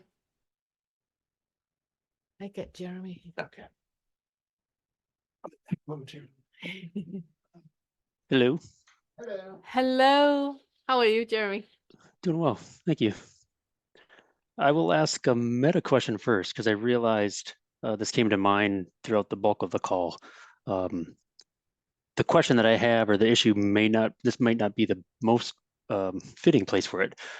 Do you have an intended difference between this Fetter's Inquiry Group call and the Q&A call? Oh, thank you. Oh God. Yes, and we're not succeeding. Yes, the idea was that the Q&A was, questions about the curriculum. I put up a new lesson every week. So every other week there would be, a Q&A. Let's talk about the lesson that just came up. What is coming up? Let's ping pong about it. I have a Danish group that I have had now for 4 years, and where we did that every week. Right. That was totally ineffective. Yeah, where we did that every week. That every week they had meditation, and then they had a lesson, and where it would be new material, and we would talk about what would come up, and next week it would be a new meditation, another material, and then we talk about that. Was the original idea with the Q&A, and why I would like to do it. It was actually Daryl that asked me, can't you do a Q&A? We have so many questions. Could you please do a Q&A? That's right. So I did.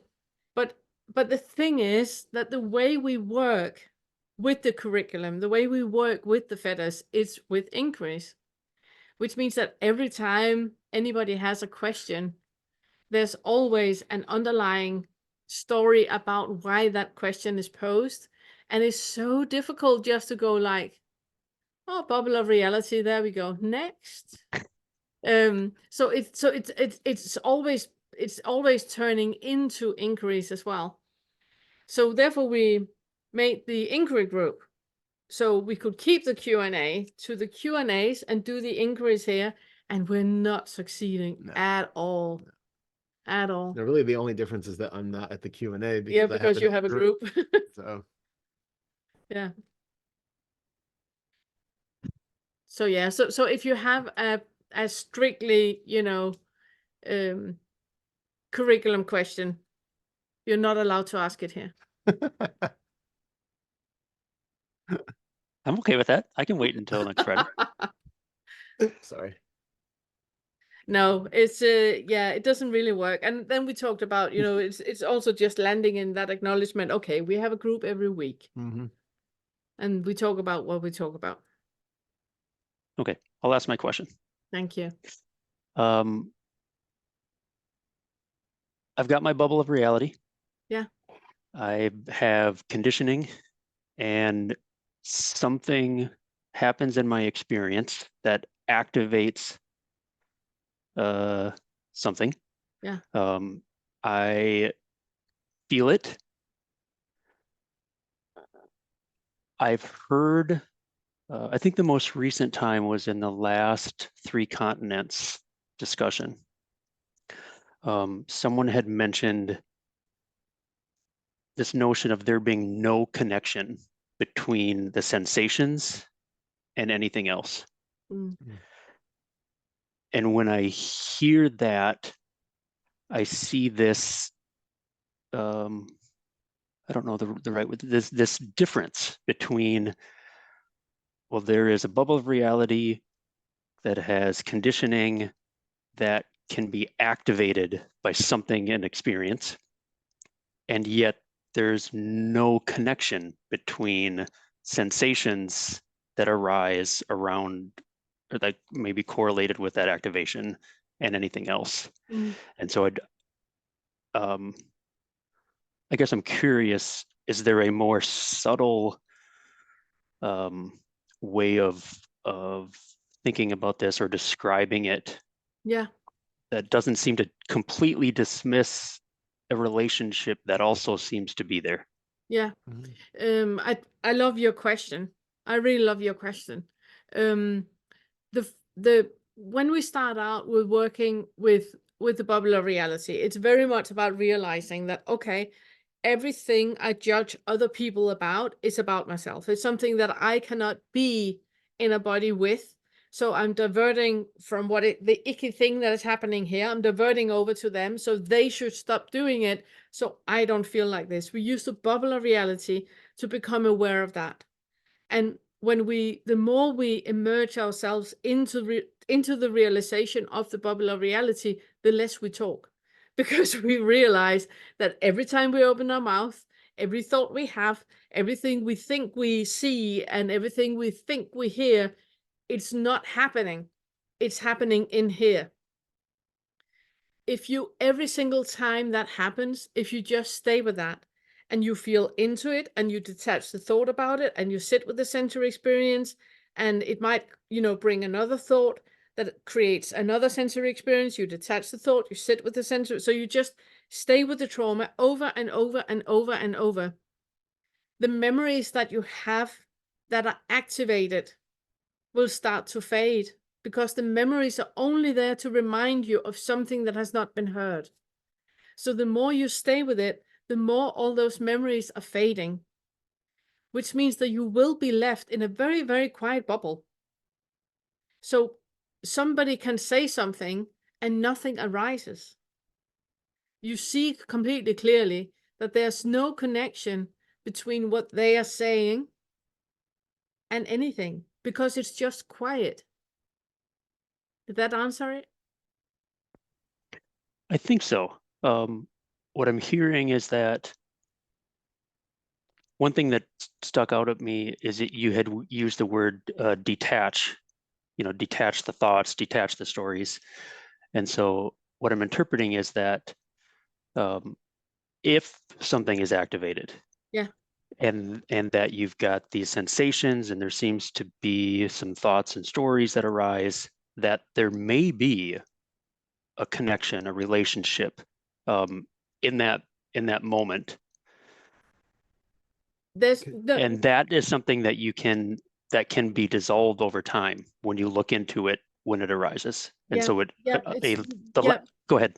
Yeah, you need to slow down. You need to slow down, because you're having too many things staggered at the same time.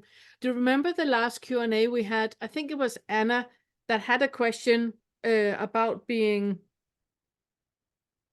I can't remember. Anna? I can't remember. Useful, stupid, useless. I think it was useless. It was useless. And then I said, but what happens? How does it feel to be useless? And she goes, but then nobody likes me. And I'm like, no. That is another thought. Stay in the body. How does it feel to be useless?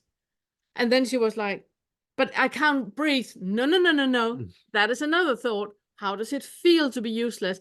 So it was that pointing into the sensory experience, and you can only get into the root of the sensory experience if you detach the label useless, because useless has a flavor that is limiting the sensory experience.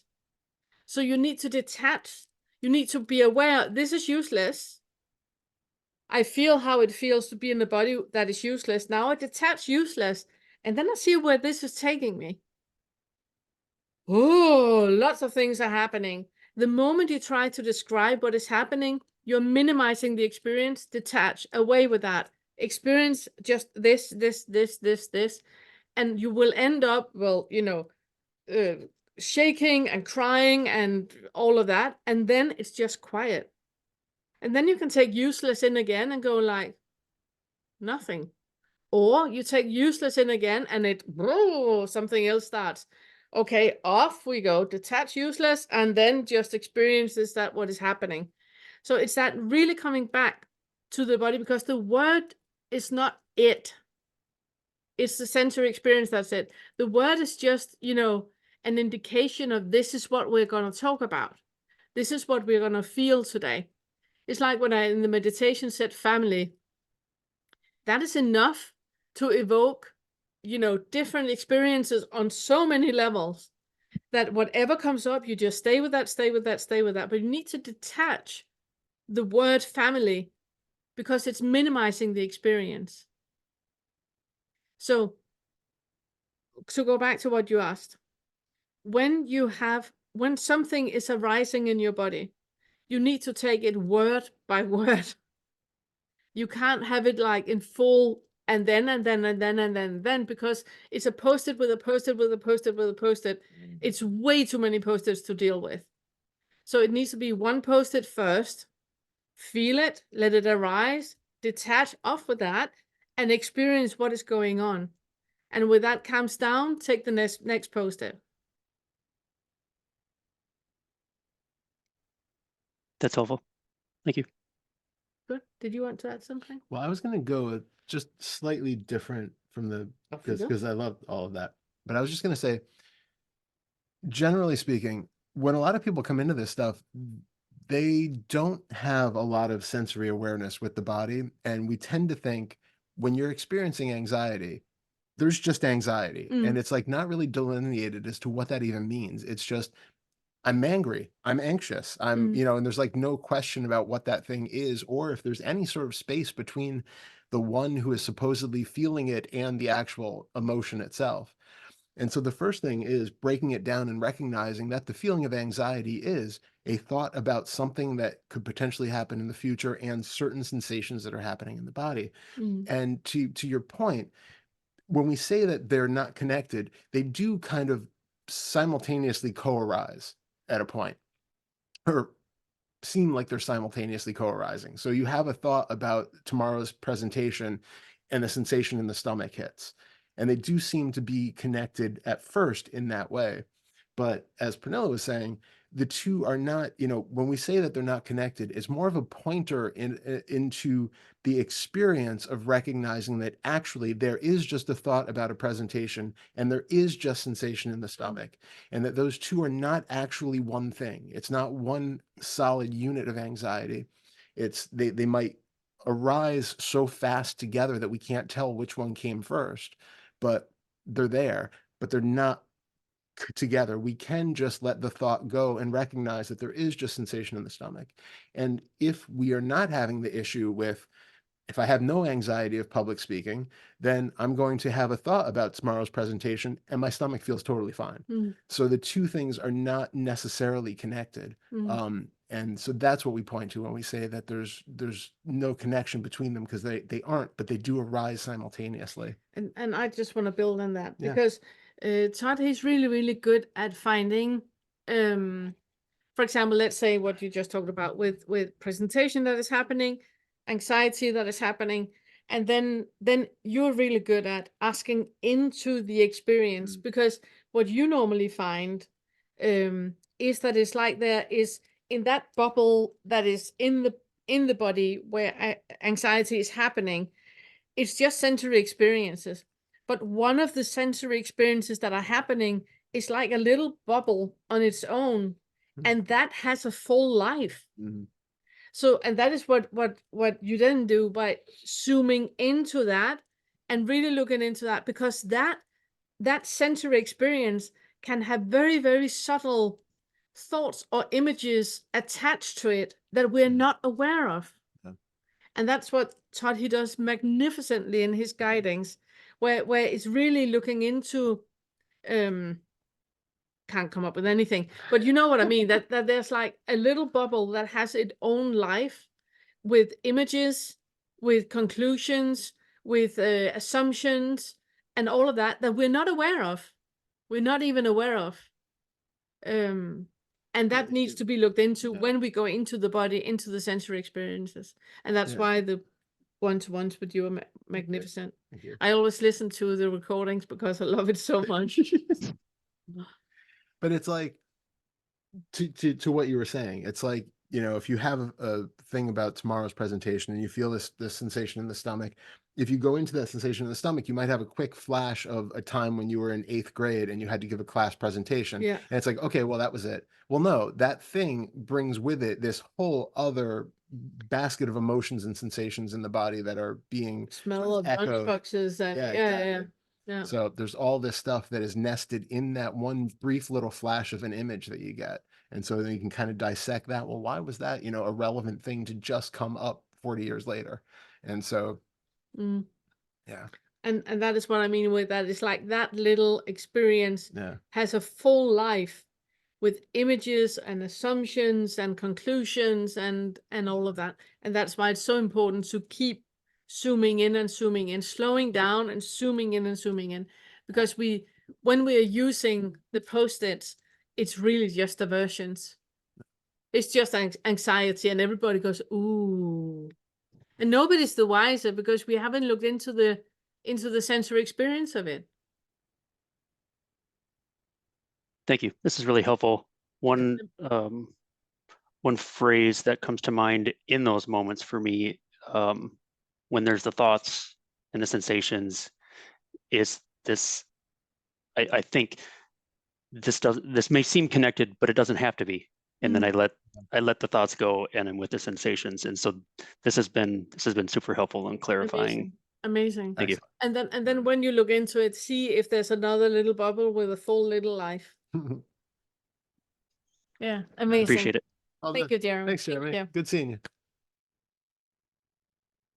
Okay. Janine. Oh, Oh. she just disappeared. Whoops. Where did she go? Janine, where'd you go? I think you have to go back the other way. Here we go. I'm here. Found you. I'm here. Yeah. It's like she was literally just going to click on you and you just disappeared. Oh, well, first, thank you again for the space. And I'm so grateful to have heard the video with Vince in the arthritis. That was so helpful. I have a small cleaning business, and I have a little bit of, I guess, arthritis, and I don't like it. And I am always, trying to figure out how to make it go away and all that. And so 2 things with that video, arthritis being stuck. And I noticed that when I have things coming up and the body has kriyas, these spontaneous motions, it happens a lot in both hands. They just are doing this thing. So I find that really fascinating. And now when I have pain, it's almost like, hi, it's loving. It's not like, oh, fix this, something bad. It's like, oh, something wants to be expressed, something's speaking. And so there's a kindness now. So Yes. that was really helpful. Thank you. Lovely. Love that so That's much. awesome. Yeah. So I had a couple of things. I did a day-long Buddhist retreat on Saturday, and a large part of it was really clear and expansive. But on the way home, I turned into a lunatic because I think we are not really well fed for lunch, and it was a 2-hour trip home, and suddenly I was just really agitated and cold and needed food, and we were out in the country, there's just no food except McDonald's, and I didn't want McDonald's, and I'm like, in the passenger seat with this tantrum and not liking it. And suddenly it occurred to me, oh, can you be in a body that is hungry and needs food? And I'm like, no, I can't be in a body that's hungry and needs food. And so then I said, oh, can you be in a body that doesn't like being hungry in a situation? And it's like, yeah, I can do that. That I can do. And then all of a sudden the agitation monster just, like, I don't know, went somewhere else, and I was looking at clouds and things. And so that was really cool. So I was grateful for that. Congratulations. Congratulations for that. Good.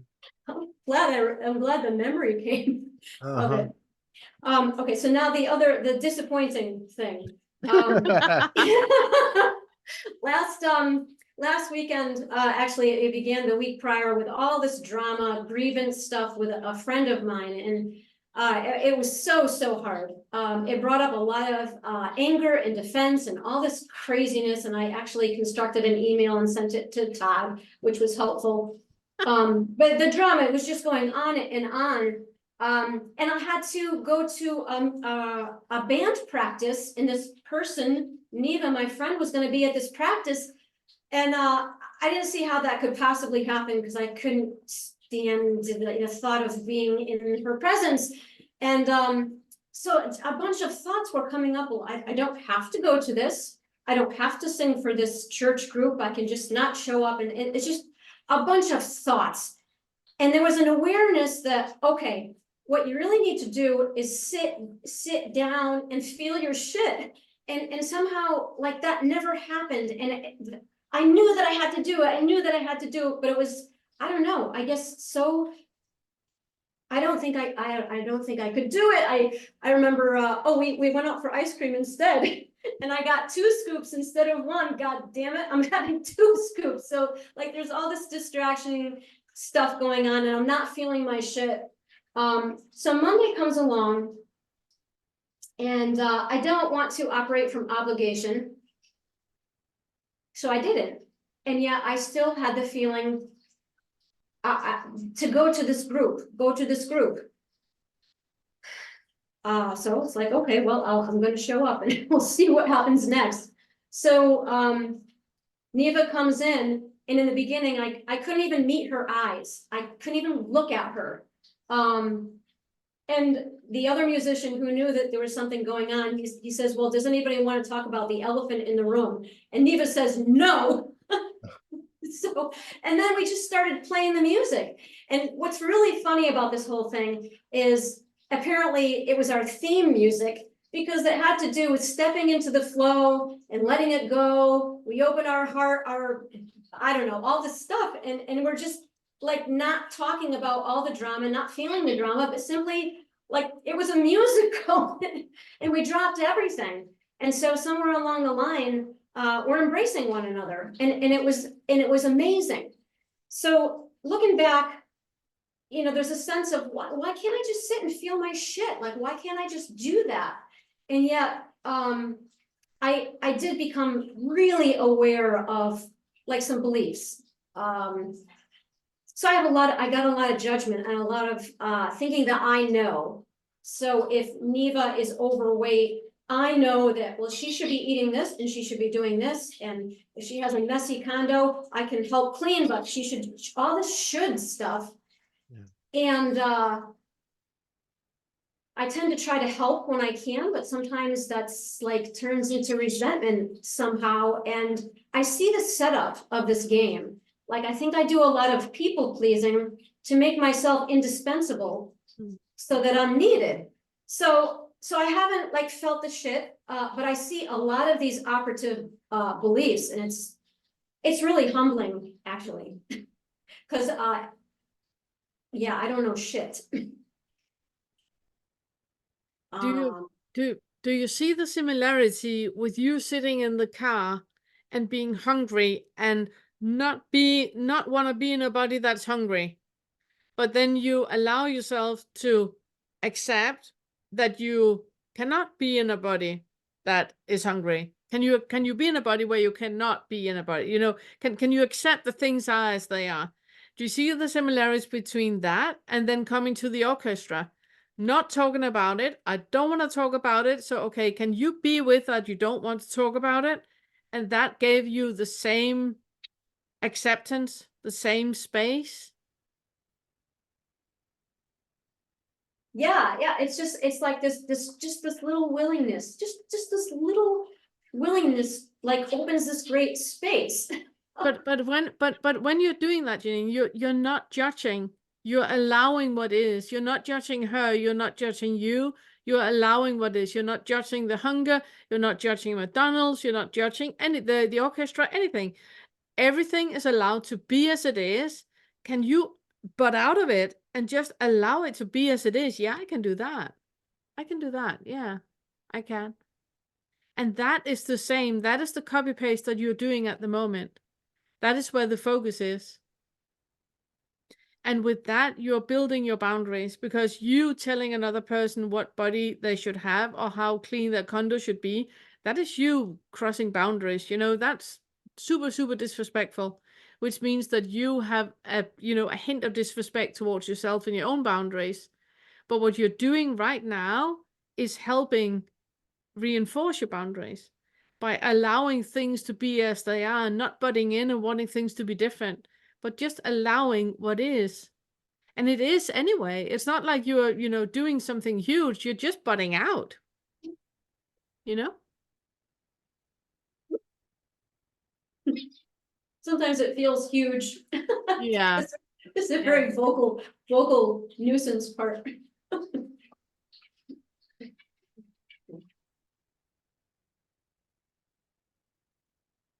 I still, there's a should, in my own should, feeling like, well, why couldn't I just sit and be with this avalanche of discomfort? It was horrible. It was a devastating weekend. It was horrible. And I couldn't, it was so in the story. But do you see that the horribleness was only there because you wanted something else than what was? I would like it to be nighttime right now, and then is going on in me because it's daytime. You know, the only horribleness that is going on is all the suffering I'm inflicting on things not being the way I want them to be. Instead of just looking at what is, this is how it is. We're not doing anything but just looking at what is, accepting what is, realizing that whatever parallel story we have about things could being in a different way, it can't, because it's not. It can't be nighttime right now because it's not. You can't be full on the way home because you're not. Your frenemy cannot be different because she's not. Your relationship can't be different because it's not. So what you're doing is just really looking at what is and butting out of it. Not interfering and mixing the water with your opinions about how things should be different. You know?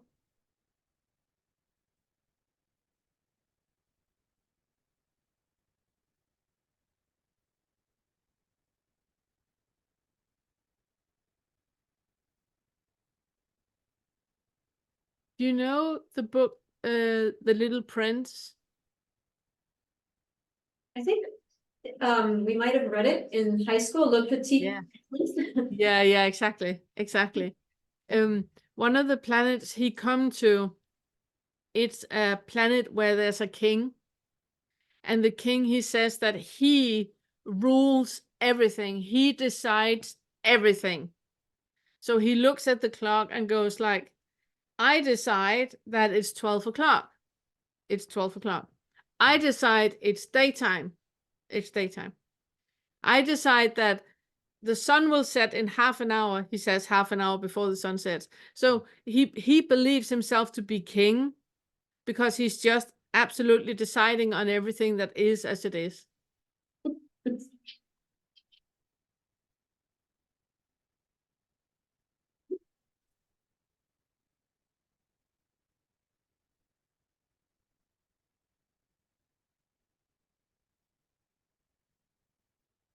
Okay. Thank you. Thank you so much. So Thank good you. to see you.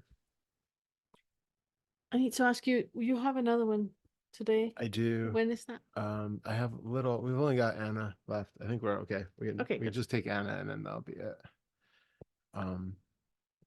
Oh, where Anna? Where did Anna go? There Swiped she is. again. There she is. Admin. There. Hello. Yeah, How you yeah. doing? I have been looking at one pattern, what really like, getting into a phase like had this pattern like all majority of my life, but that's really just, you know, like getting into attention. The need, the urge to share about my experiences, my achievements. So I was looking at that, you know, like what is behind this? Because there's obviously something is there, you know, like why I'm doing that. So I came across with 3 things. One is I'm looking for external validation. So I need to hear people tell me, you know, like, yes, you are doing great. And, you know, like, yes, you know, like, that's very well. And all that, you know, like, you're a good girl, Anna. You get another thing what I have realized, there is like, I need to hear someone confirms like an approval that what I'm actually experiencing is the way it is. And I was looking at that and I was thinking, you know, like possibly some stage in childhood when I was feeling one thing and I was reaching out, I was told by someone, no, what you're feeling is not right. You're feeling this. So, you know, like I kind of lost a trust into my own what feels like. Technically I know what I feel, I know what it is, I know what's going on here, I know what's going on in the body, and I know what I need, but just it's like a lack of trust in my own and standing you know, like firmly in my own. So I was walking today and I was just looking, I'm actually asking for a permission to feel the way I'm feeling. The way I'm feeling, is that okay? Is that okay? Am I allowed to feel this way? That's, and then another thing, I like to get the feedback from people. So I can, you know, like reflect to myself and just like, oh, maybe there is something I'm not noticing. Because sometimes there is what other people see, it's completely different how I perceive myself. And I like when people saying that because it like things that I don't notice. Like I was chatting to a lady at work today and I said like, my sister, she pointed to me like, I have very analytical mind. And but you know, like I'm just going there. She said, you know, like even when you're saying that, you just go like this, like, you know, you're rejecting yourself. So and I was looking at some patterns, and I think that is very correlated, if I'm pronouncing it right. Anyway, I have this tendency to be very loud and expressive and like too much and like force myself on people, like demanding attention.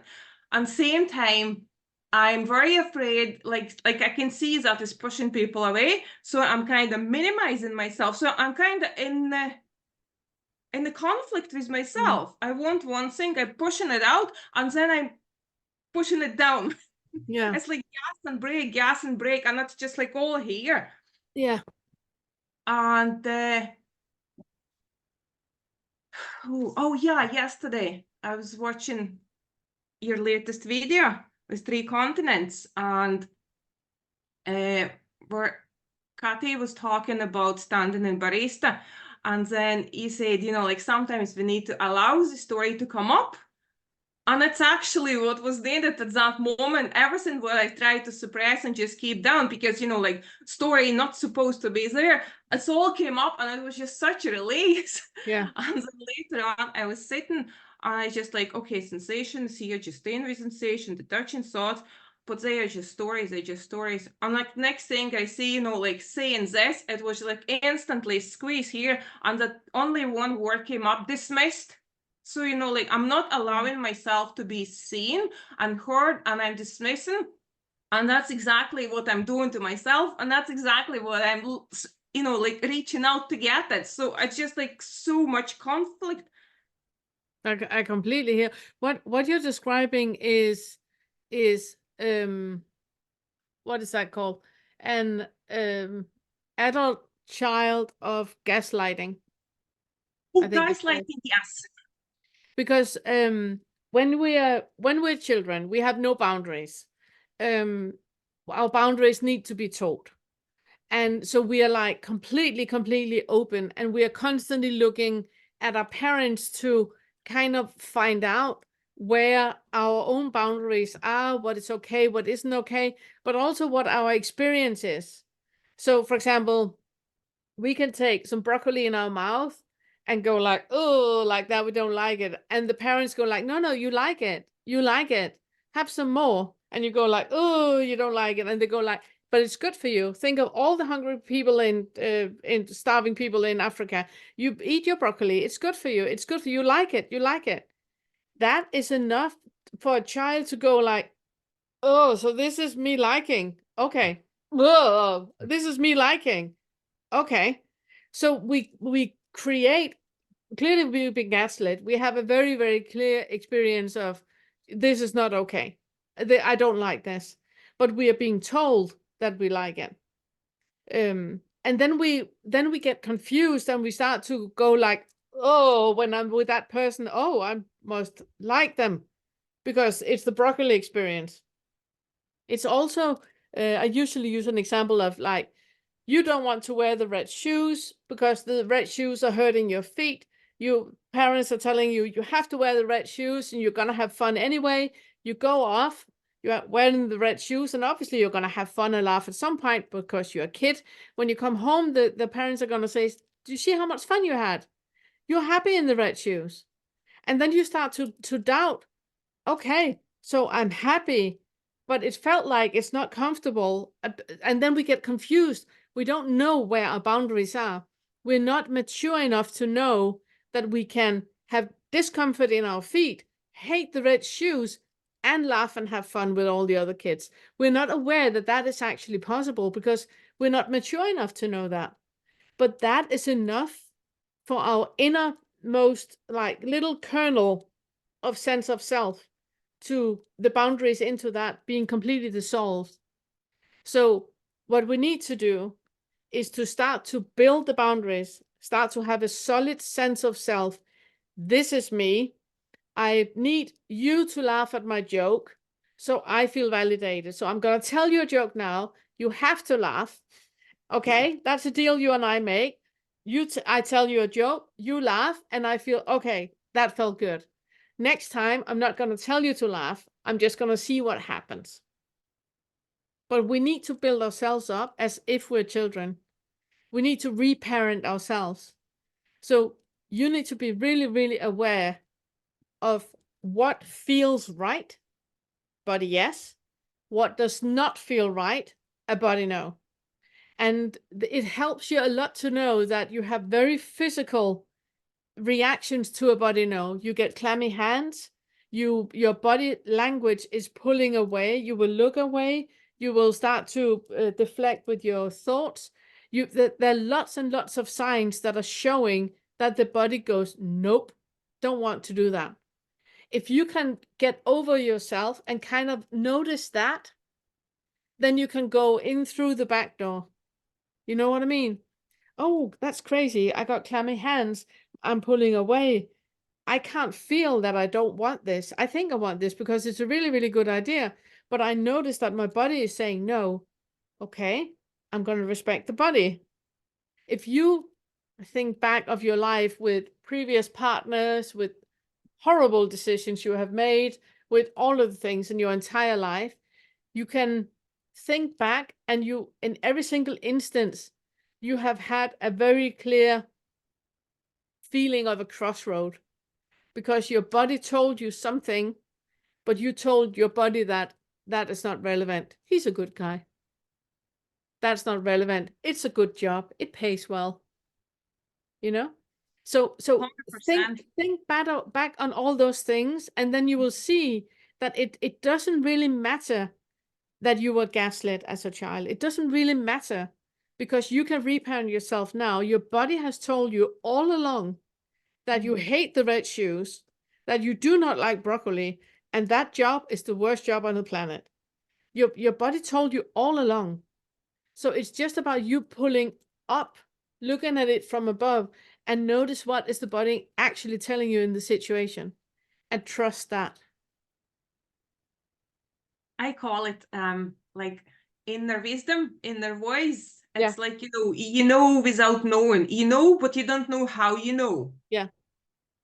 It's because the body knows and the frontal lobe has not picked up on it yet. And I have all you know, like there a lot, exactly as you're saying, there have been cases, you know, like when I know I shouldn't do it, but I still doing it. And I shovel this speaking, no, shush. Because I want it. There is something I'm reading there. Yeah, but at that, you're just gaslighting yourself. You're just maintaining what you were taught. And that is where the reparenting needs to happen, that you're not gaslighting yourself anymore. You're going like, okay, I understand. It's super attractive. It's a great job. It looks great on the paper, but how does it feel in the stomach? I don't want to do it. Okay, that's enough for me. We're not going. So it's about reparenting yourself. Yeah.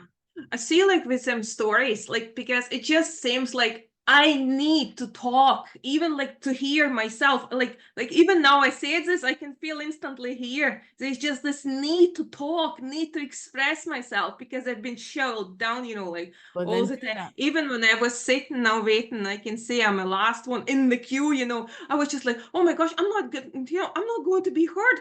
Like, you know, they're not going to have a time for me. I will be dismissed and all this, just panic start race. Yeah. Yeah. Just like a kid. Yeah, exactly. But then let the reparenting happen. Calm yourself down. Okay, if they're not letting me be heard, if they don't have time, if they're closing the doors and saying just before it's your time and they go like, so sorry, Anna, bye-bye. It's fine. I'm gonna be here with you. All your disappointments, you're going to tell me, we're going to write about them, we're going to make poem, we're going to dance a color, we're going to do all of that to get it out, and I'm going to be here with you when it happens. It's So about that reparenting, knowing that you got you in your court. So when some stories come up, just allow them to come up and just speak, like have that inner dialogue. That's what I... But don't trust it. Just allow it. It's a child that needs to be heard. Allow the child to be heard, but also be the voice of reason. Yeah, that's what I've been doing. If they're not letting me speak, I'm never ever gonna come back. Oh, calm down. So far, you have not been dismissed yet. Let's see what happens when we get there. And when we get there, if they dismiss you, we take it from there. So you reparent yourself. You don't believe the thought because the child is believing the thought. The adult has the overview and knows better, going with the body. Okay, breathe. Can you be in a body? Just like Janine did. No, I can't. Okay, that's fine. Can you be with not being able to be in a body? Yeah. Yes, that's what I've been doing, in the last couple of days, because something happened. And so I just like, okay, because I see like shoveling down, detaching story, it's just like too much. So I'm allowing all that speaking to come up and I'm questioning everything, like what she's saying, like, oh, she's doing this and that to me. Like, is that really true, or is that just your interpretation? Yes. Do you know that exactly what is, or you're seeing that is happening? Just like this, just questioning every assumption is coming up. Yeah. Yeah, and so even if we didn't have time and we didn't get to recognizing if that voice said, "Oh, it's about me," and they didn't want to talk to me, whatever, recognize it. No, there's just a time limit, and it had nothing to do with me, and it's that but allow the voice. Well, that's exactly. it. Yeah. Allow the voice. I hear that you're disappointed. I hear that you're sad. Yeah. I hear that you think this is about you. Could we look at it from a bigger picture? So you allow the voice to be there. You're not gaslighting, going, you love the red shoes and broccoli. You allow the voice to be there, but you are the adult in the room. Yeah. It's basically the same, like if my youngest one comes to me and start to complain about something happens at school, you just listen to him, allow him to express himself, and same time, like navigate him, like from not like that, no, this is this way, that way, but just, like maybe she's saying because of that, and maybe they are doing because of that, like. Yeah, but also allowing him, when he comes like, oh, when that is so unfair, I never ever get to say what I want to say. Then allow him to be sad. Do not gaslight him, going like, I completely understand. I remember when it was like that. I experienced that in school too. I hate that. Are you okay? And then he can cry or be angry or anything, and then you let him be that. And when he's done, you can say, Do you want to talk about it? Do you want to see how we could, if he want to talk about it, do you want to look at it differently? But really allow all of it to be there, so you acknowledge his experience, because that is what you didn't experience. So allow his experience, allow whatever he perceives as reality before you tell him that it's not how it is. How do I stop reaching out to people for external validation? Yeah, but why stop it? Why not notice what it is, what the underlying belief is about?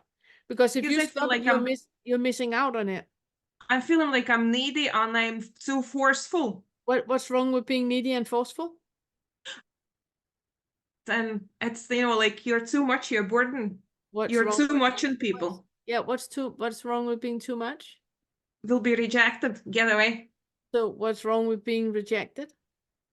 Oh, that is extremely hurtful. This is this no, not rejection. No, anything, just not rejection. There we go. Because I was thinking about this recently. I actually realized that also collecting places.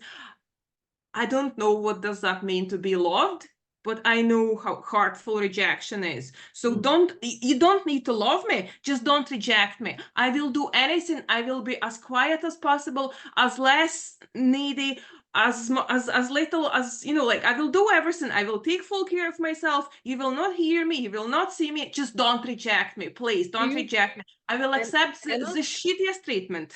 But Anna, do you see how much you are rejecting you? Yes, exactly.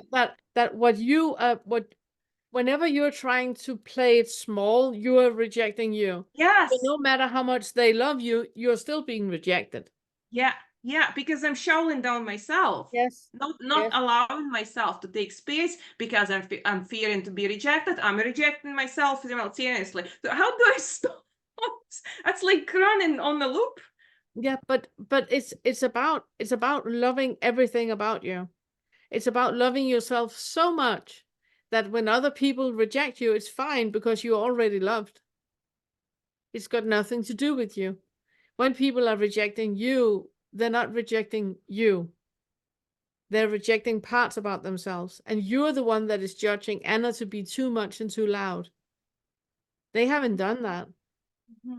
You are. So it starts with the self-love. It starts about you acknowledging that you are too loud. You are taking up a lot of space. Can you be in a body where you are loud and where you're taking up a lot of space? Oh, I'm coming back with that. Oh my gosh. Oh God. Oh my God. It comes back again to that I'm fearing people are annoyed with me. Yeah. That's what. It's always ever one thing. It's always one thing. We always come back to the same thing. Because that underlying belief is just, it's in every area. Because if I take too much space, they're going to get irritated, they're going to get annoyed, they go anger. And I can't deal with their anger because that is just too, no, just not anything, just not their anger or annoyance. Because that is just like a life-threatening. Yeah. That's what it is. Yeah. So just tell me I am a good girl, you know, like I'm allowed to be here. I'll settle down myself, but just allow me to be here. Just allow me a little tiny space. Can you allow yourself to be here? Can you allow yourself not to shoveling yourself down, but allow yourself to be here? Because you need to set people free, Anna. You need to set people free to be in the world the way that they are. And if they want to reject you or be angry, allow them to be rejectful and angry. It's not about you. You need to set people free, and you can only do that by setting you free. So can you be in a body where you're taking up too much space and you're way too loud and you're angry and judgmental, and you need to enter every single room of that house?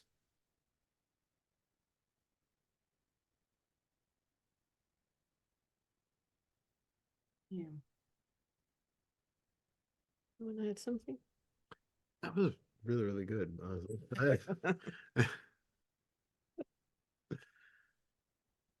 I don't think, I think it's superfluous at this point.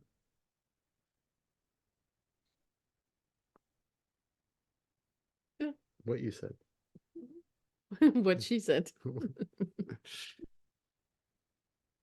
Beautiful. Yeah. Thank you so much. Thank you. Thank you. Good Thank seeing you so Anna. much. So good to Thank see you. you. Thank you. Bye. Bye. Good. And we need to do it. Good. There we go. That was All right. amazing. Thank Yeah. you. Thank you, everyone. That was really, really nice. Anything happening this week? Not this week. Next week on Friday we have the Q&A. I feel there was something coming up. Isn't this there? I don't think there's anything. No. No. No. Q&A on Friday. Not this Friday, but next week. Next Friday. Next week. Oh, and a phone call. And a phone call. All right. With that cue, thanks, everyone. Thank you so much. Thank you so much. Have a great week. Bye. Bye.